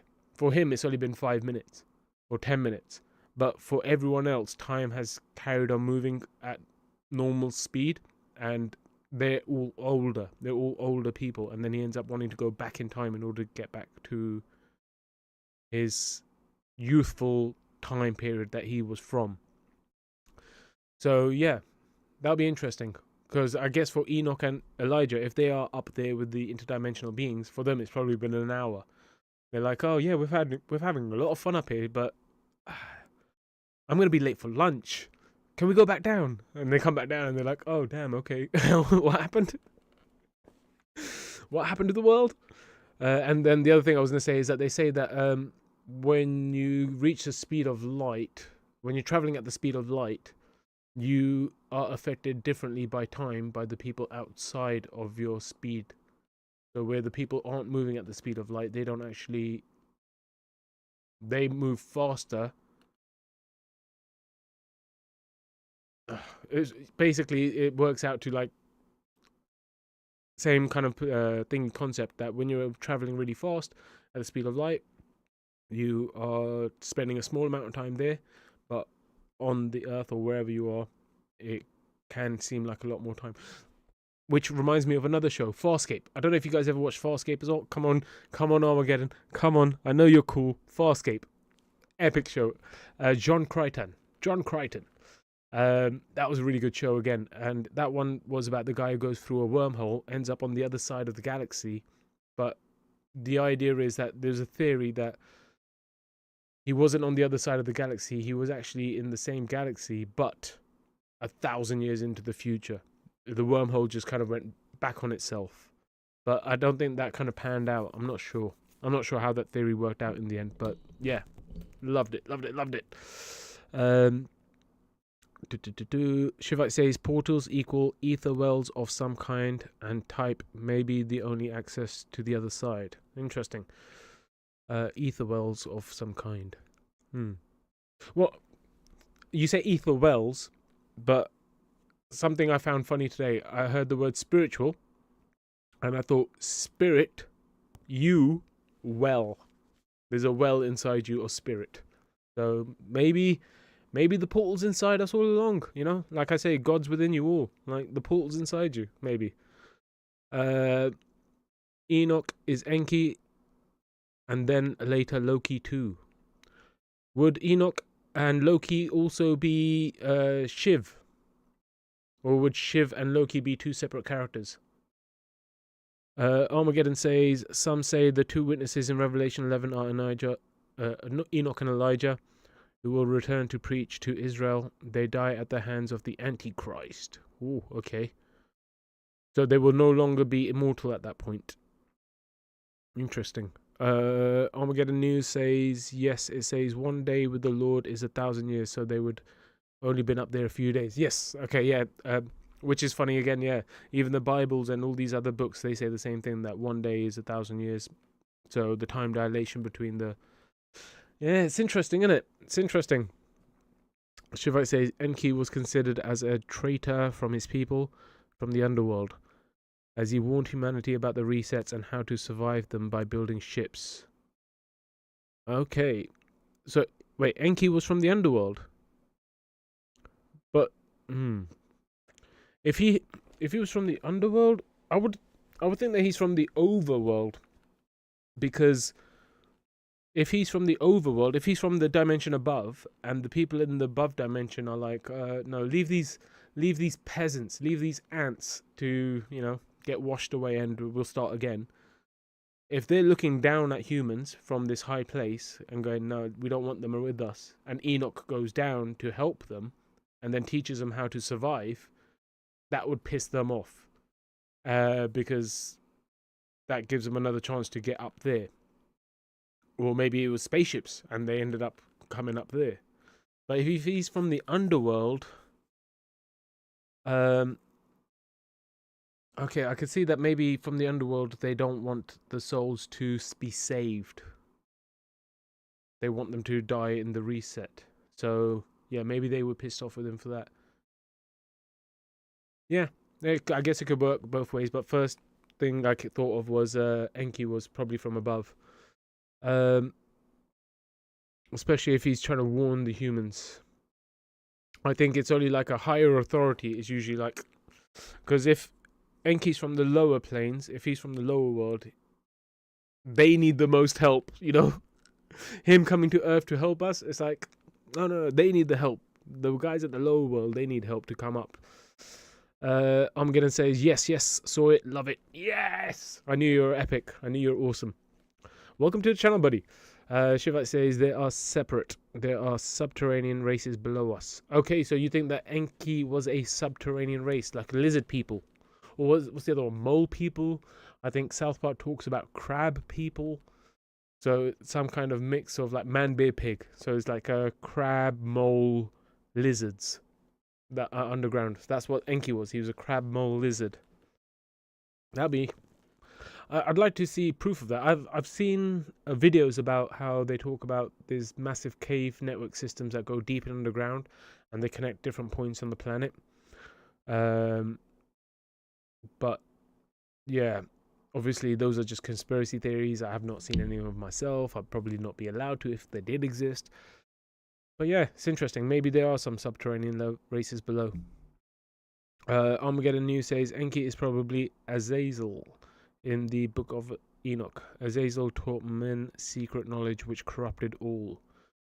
Interesting. So Enki and Azazel, and who's the other guy?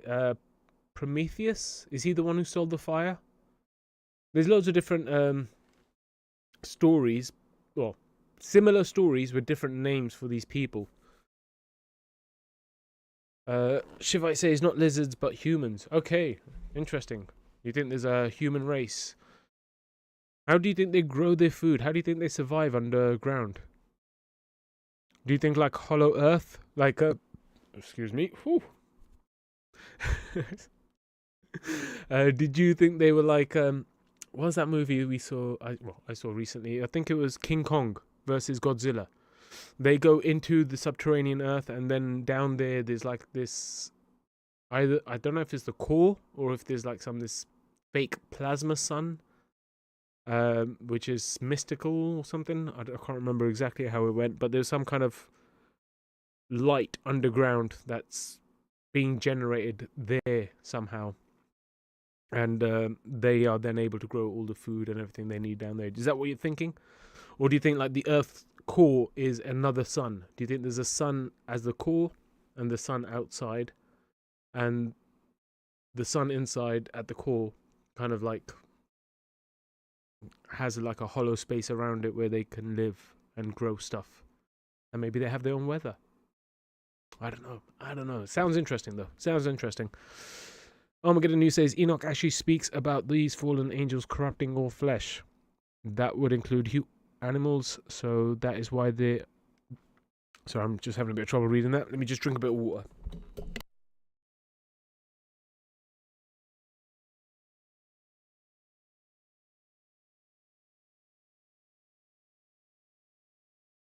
Alrighty. Enoch actually speaks about these fallen angels corrupting all flesh. That would include animals, so that is where my hybrid animal humans would originate from, but we just call them all Nephilim. Okay, so you're saying that the Nephilim are the fallen angels, about these fallen angels corrupting the flesh, that would include... Okay, so would you consider... Armageddon, would you consider like the Hindu religion as kind of like all demons? Or would you think that there's some kind of other story to it, potentially?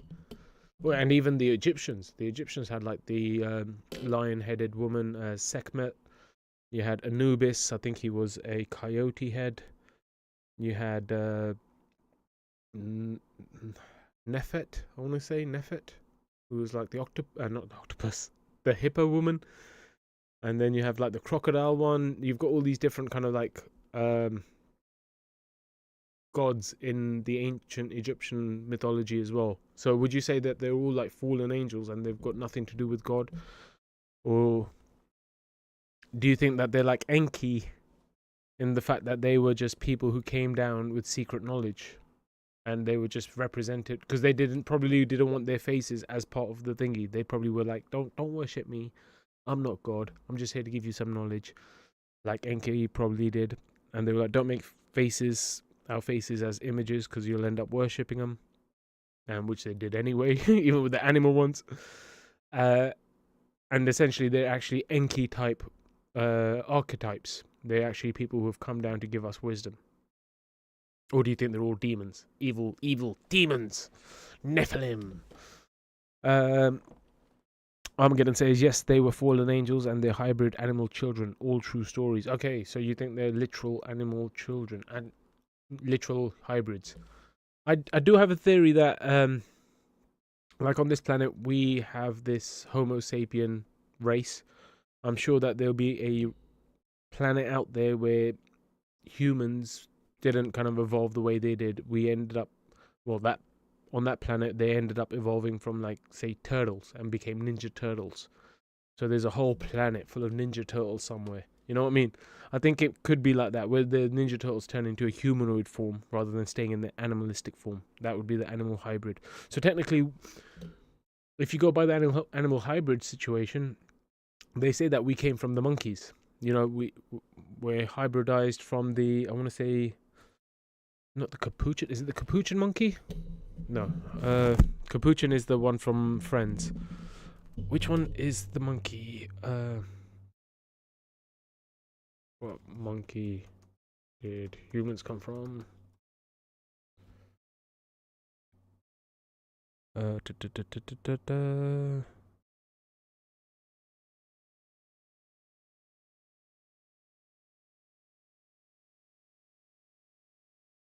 Okay, they don't know which one it was. I thought I saw something once that said that we were very similar to this particular monkey. And they thought that it was the closest relative to the ancestor of where we came from, where we branched off. But I can't find it at the moment. Maybe for next stream. But yeah, so technically, if we did come from monkeys, then we are technically hybrids, still hybrids. So that means we're still fallen and we're damned for hell. That's not good news, is it? Armageddon News says, there are rebel angels out to destroy what God made. Humans are helping in this endeavor now, creating GMOs. Interesting. Yeah, I'm not a big fan of GMOs. I could see how people may do it with good intentions, but I think that you can't mess with nature. God set it up perfectly, you know. Anything we do, we're just gonna mess around with it. We're not gonna be able to do the right thing for it. Shivite says, white skin, blonde to ginger hair, green, hazel or blue eyes. Beards are characteristics from the underworld races, but when they surface, they did their DNA experiments on surviving people on the surface. Okay. Hair, green and hazel blue eyes. So essentially, it sounds like the white race came from underground. And I just put the idea of Game of Thrones in my head. You know, you have the White Walkers beyond the wall. And they would be like white with blue eyes. And they'd be trying to kill people.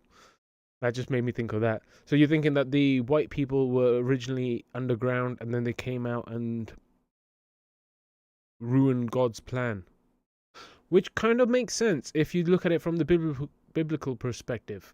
If the biblical perspective says that with the Tower of Babel was that the world was intermingling, and they built a tower where they were all speaking the same language, and God didn't like this, so he ended up making everyone speak different languages and splitting all the nations up into their respective areas.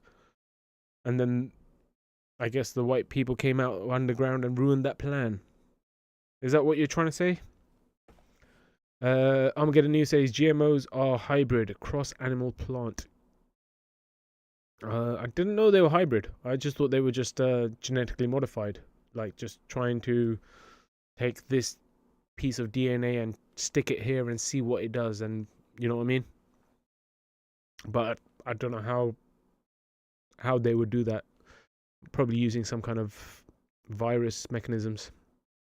Shiva says Shambhala, Agartha, Hyperborea are cities of the subterranean races. Ooh, what about Atlantis? What about Atlantis? Maybe Atlantis is a underground city too.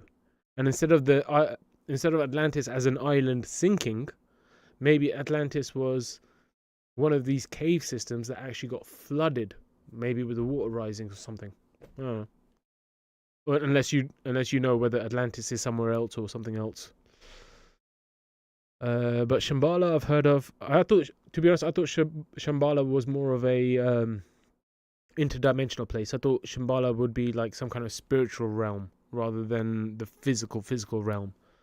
Argatha, I can't remember where that is, and Hyperborea, I can't remember that either. But yeah, Shambhala I definitely know. Armageddon News says Noah was pure, not hybrid. So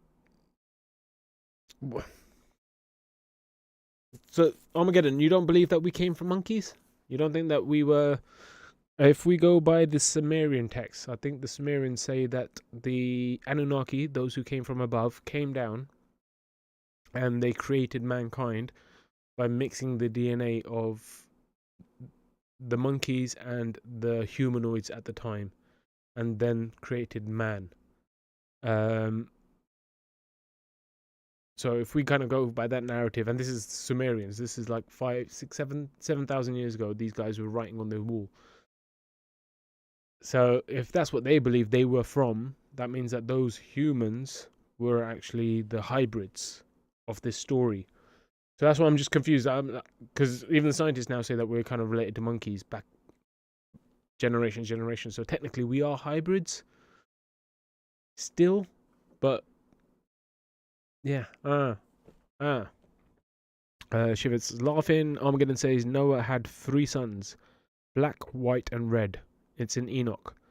Just like we get different types of dogs, all colors were in Noah. Oh. 3 sons, black, red, and white. Okay, so black being black people, white being white people, red being Indians. What about Chinese people? Or do you think Chinese are a different race, or like a different kind of seed? They came from a different Noah. Armageddon says no monkey mankind evolution, just monkey man angel hybrids. No monkey mankind evolution, just monkey man angel hybrids. But then yeah, so we are still technically hybrids. We're monkey man hybrids, right? No? Oh, I'm so confused. Armageddon, you should come up at some point. Not today. I'm actually going to end the stream in the next couple of minutes. I appreciate you all sticking around as long as you have, and I hope you guys have enjoyed the stream. I was supposed to end it 15 minutes ago, but the conversation was actually really good, and I was enjoying talking about all these different topics. But yes, we'll do a stream in the future where you could come up, have a chat. We could have a nice little conversation. We could talk about hybrids. We could talk about Noah. We could talk about Enoch, Enki. We could go through the whole lot. It sounds like fun.